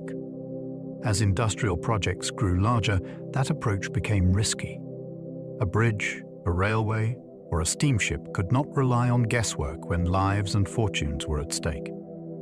Engineering began to look like a profession with formal training, shared methods, and public responsibility. Technical schools expanded. Professional societies formed. Drawings, calculations, and specifications became normal parts of work, not optional extras. Engineers also gained social status because they could make the impossible seem routine. They could turn a river crossing into a planned structure, and they could turn a chaotic factory into a system with predictable output. This respect came with pressure, because failures were visible and sometimes deadly. The rise of professional engineering is fascinating because it helped reshape authority. Expertise began to rival inherited rank. In an age powered by machines, those who understood machines gained influence, and that influence still shapes the modern world. Women worked widely in mills, yet often earned far less. Industrial work opened doors and built new walls at the same time. Many mills hired women in large numbers, especially in textiles, because owners believed women could be paid less and managed more easily. For some families, a daughter's wages helped keep food on the table, and for some women, earning cash offered a new sense of independence. Yet the inequality was sharp. Women often received lower pay for comparable hours, and advancement into higher status roles could be blocked by custom and prejudice. Factory rules could also control behavior beyond the work itself, with strict supervision and penalties that felt invasive. The experience varied by region and employer, but the pattern of underpayment was widespread enough to shape politics and reform. It helped fuel debates about fairness, family responsibility, and the value of labor. The industrial era did not invent unequal pay, but it scaled it into a visible system. When thousands work side by side, injustice becomes harder to hide and harder to ignore. Domestic servants remained numerous, even as factories symbolized modern labor. It is easy to imagine everyone rushing into mills, yet household service stayed huge through much of industrial history. Rising industrial wealth created more middle-class and upper-class homes that wanted cooks, maids, and nursemaids. City living also made domestic help feel necessary, since larger houses and new consumer goods added chores. For many young women, service could be one of the few available jobs that offered food and lodging, even if the work was exhausting and the power imbalance was constant. Domestic labor also reveals a quieter truth about industrial change. Mechanization did not erase the need for human care, cleaning, and cooking. It often increased demand for it because successful households could afford to outsource. Servants lived inside the private world of employers, which could mean stability, but it could also mean isolation and vulnerability. The contrast is striking. Factories were loud symbols of modernity, yet a vast workforce still kept the industrial world running through unseen, intimate labor behind closed doors. Migration networks formed, as relatives followed relatives into booming cities. Moving to an industrial city could be terrifying if you went alone. You needed a place to sleep, a lead on work, and a sense of which streets were safe. That is why migration often traveled through family and friendship networks. One person moved first, found a job, then sent word back. A cousin arrived next. A neighbor followed after that. Letters and remittances created a thread between old homes and new streets. These networks shaped entire neighborhoods. People from the same village or region clustered together, sharing language, food, worship, and childcare. That closeness helped newcomers survive, but it could also deepen divisions when groups competed for work or housing.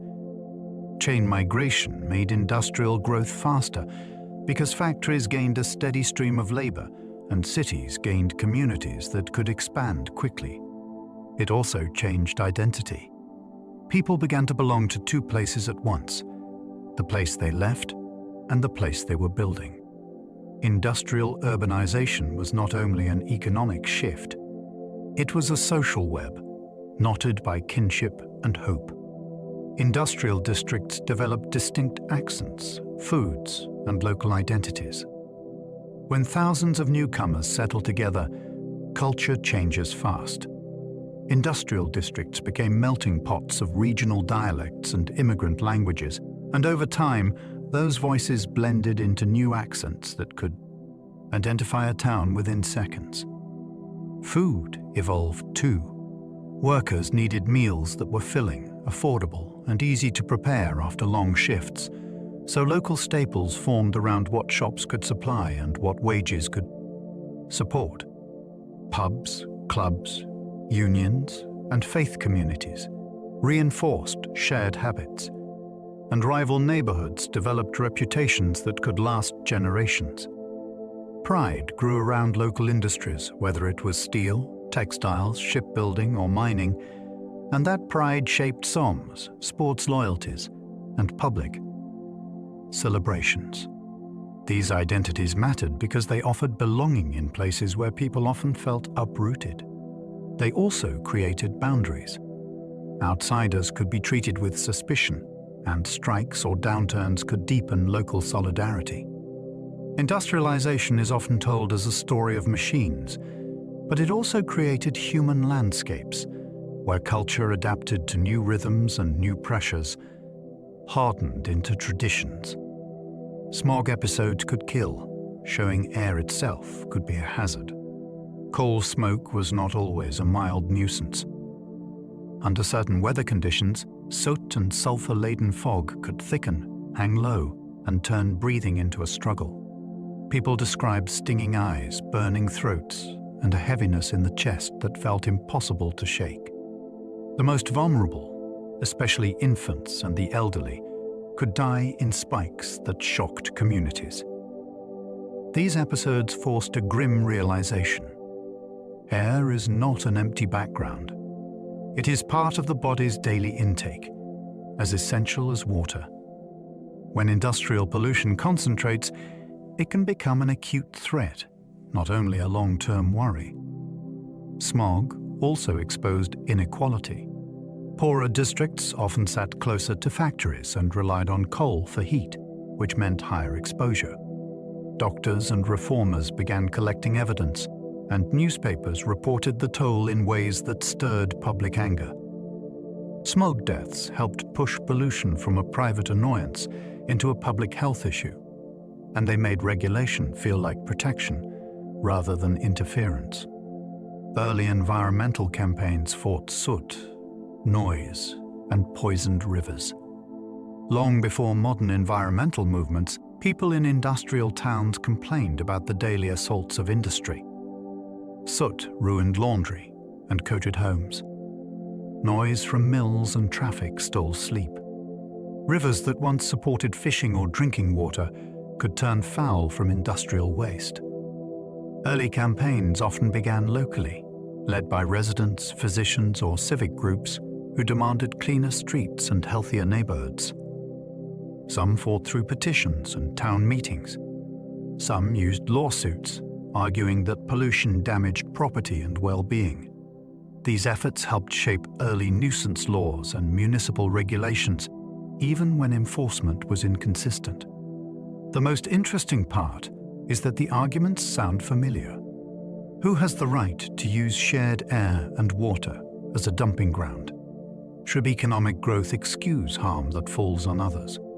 These campaigns also taught industry that public tolerance has limits. They were not always successful, yet they built a tradition of protest, measurement, and reform that later movements could draw upon.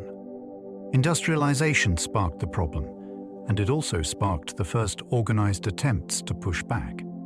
Industrial war production later made conflicts deadlier and more mechanized. When factories learned to produce at scale, armies learned to consume at scale. Workshop-made weapons gave way to standardized rifles, mass-produced shells, and artillery that could be fed continuously by industrial supply. Rail networks and steamships could move men and material faster, which made mobilization feel like a race against the calendar. The battlefield changed as well. Firepower increased so sharply that older tactics could become catastrophes in minutes. Industry also created new categories of war work at home, from munitions plants to logistics offices, which blurred the line between civilian economy and military effort. Even the idea of distance shifted, because industrial transport made far fronts reachable, and industrial communication made orders travel quickly. Mechanization did not remove human fear or pain. It multiplied their reach. When production becomes a system, destruction can become a system too, and history learned that lesson the hard way. The idea of total war relied on factories, railways, and bureaucracy. Total war is not only about soldiers. It is about turning a whole society into a machine that supports the front.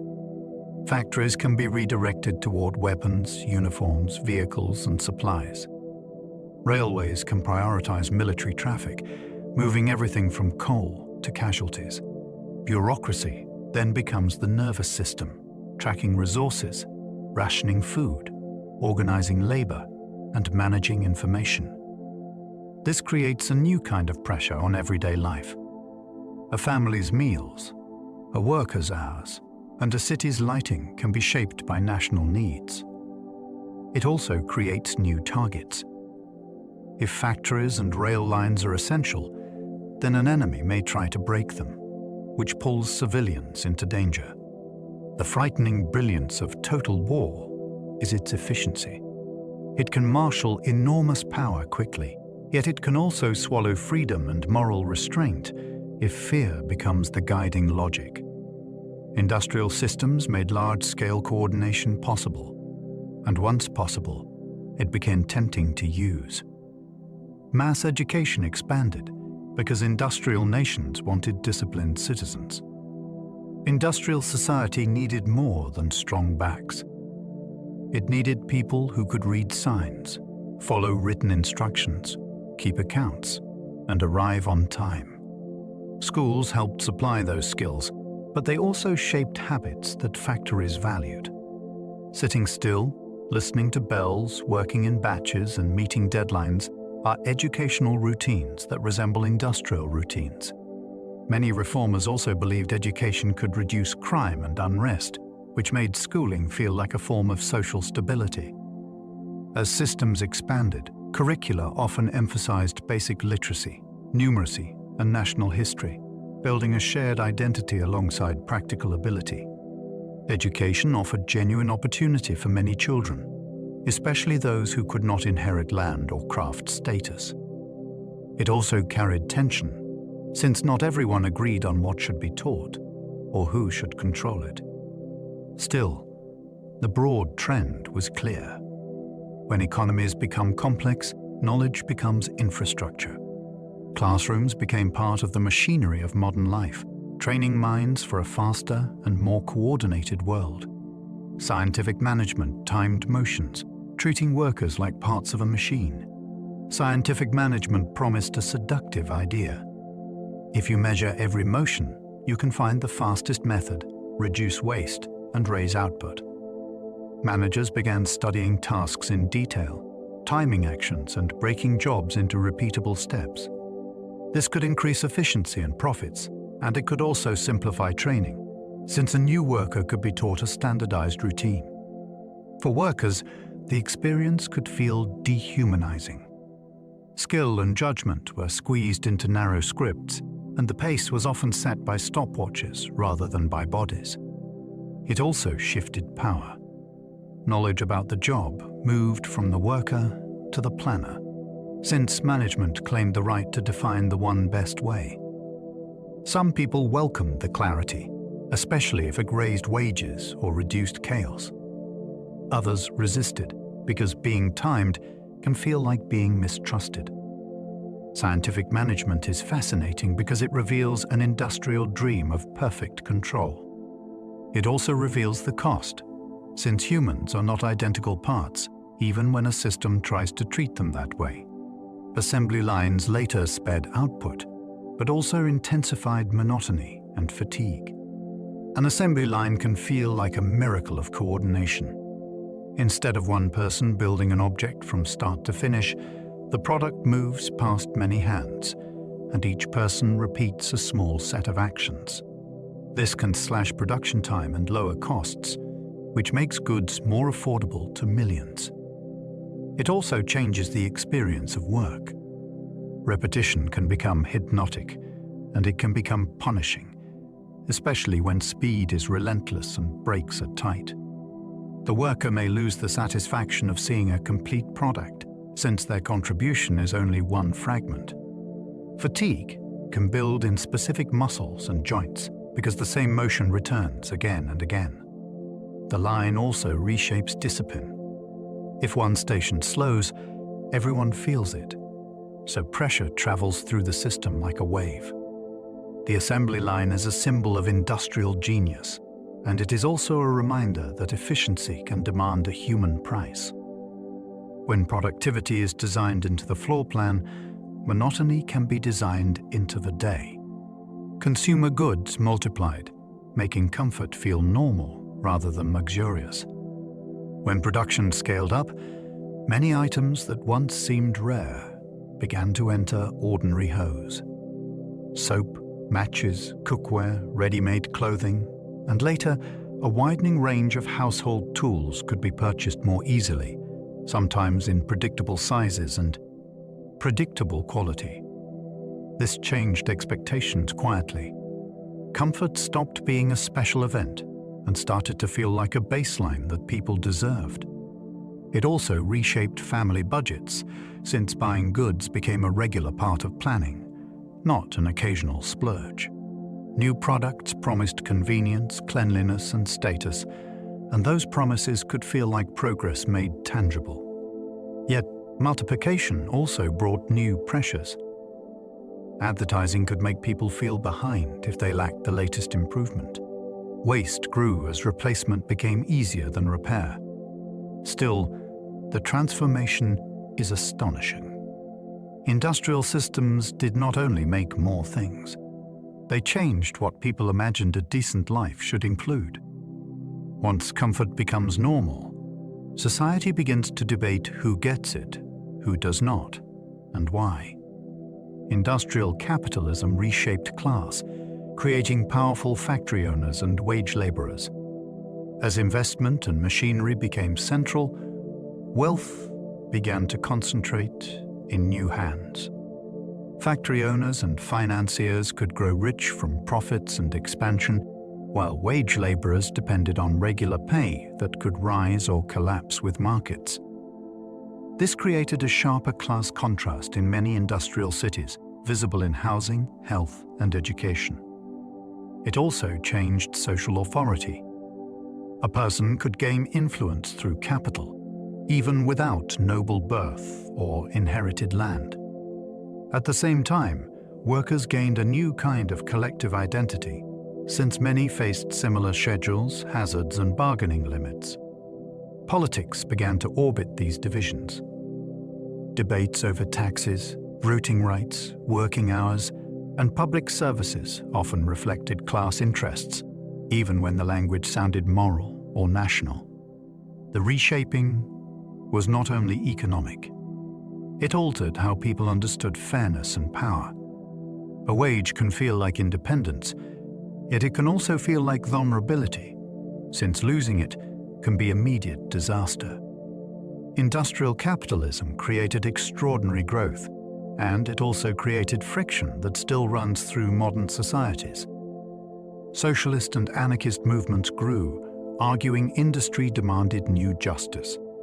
When factories concentrated wealth and risk, many people began asking whether the rules of society still made sense. Socialist movements argued that workers who create value should share more of the rewards, and that essential services should serve the public rather than private profit. Anarchist movements often pushed further, warning that concentrated power, whether corporate or governmental, could become a form of domination. These ideas spread through meetings, pamphlets, unions, and exile communities, carried along the same transport and print networks that industry made possible. The movements were diverse and often divided, yet they share the sense that industrial life created new kinds of dependence and new possibilities for solidarity. Employers and governments sometimes responded with reform and sometimes with repression, since radical politics could be treated as a threat to order. The growth of these movements is fascinating because it shows that industrialization was never only mechanical. It was moral and political. When work and wealth change shape, ideas about justice race to catch up, and they can reshape the world as powerfully as any engine. The Industrial Revolution never truly ended. It simply changed gears. It is tempting to treat this era as a closed chapter, with smoky mills on one side and modern life on the other. In reality, the pattern continued. Energy sources shifted from water and coal toward oil, electricity, and beyond. Production methods evolved from early factories to complex global supply chains. Materials science opened new possibilities, and information became a resource as valuable as metal. Yet the underlying rhythm remained recognizable. Innovation increases output, which changes labor, which changes cities, which changes politics, which changes what people expect from life. Each wave builds on the last, and each wave creates new tensions between profit, safety, and fairness.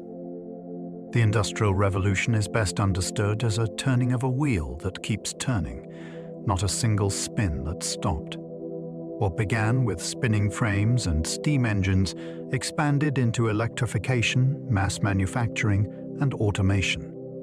The gears changed, but the motion did not. That is why the story still feels present. We live inside its momentum, even when the machines look different. Today's digital world still echoes the factory age in speed and scale. Digital technology can feel like a clean break from the era of soot and steel, yet the echoes are everywhere. Platforms, data centers, and automated systems operate at a scale that resembles industrial production, even if the product is information. Work is still timed, tracked, and optimized, often by software rather than by foremen with clipboards. Supply chains still chase efficiency, now guided by real-time data and algorithms. Communication is faster than the telegraph ever dreamed, yet the pressures can be familiar. Attention becomes a resource, and people can feel measured by metrics that do not capture their full humanity. The speed of change also feels industrial. Entire industries rise and fall quickly, and communities can be disrupted when jobs shift or vanish. The most useful insight is that the digital world did not appear from nowhere. It inherited industrial habits of scaling, standardizing, and managing labor. Understanding those roots can make the present feel less mysterious. It can also help us ask better questions about what kind of progress we want next. As we come to the end of this journey, it can help to step back and take in the whole shape of what we have explored. We move through an age of steam and iron, of crowded cities and humming machines, of rivers redirected and nights lit bright as day. We followed how work changed, how time tightened, how ideas spread faster than ever before. We saw how factories reshaped families, how railways stitched nations together, and how progress carried both wonder and weight. It was a world of motion, noise, ambition, and consequence, all unfolding layer by layer. Now, imagine that energy slowly easing. The furnaces cool, the belts stop turning. The clatter of machines fades into memory. What remains is the long echo of change, settling into the world we know today. You can let your mind drift across those landscapes we visited, smoky skylines softening into dusk, lamps dimming one by one, trains resting quietly on their car. Tracks. There is nothing left to analyze or hold on to. The story has been told. If you are still awake and curious, there will be another video waiting for you, ready to carry you gently into a new chapter of history. And if this journey brought you comfort or wonder, you might consider liking, subscribing, or sharing a quiet thought. It helps these stories find others who may need them. But for now, allow your breathing to slow. Let the weight of the day settle downward, away from your shoulders and your thoughts. The past can rest where it belongs, and so can you. There is nowhere else to be, and nothing else to do. Sleep well, and good night.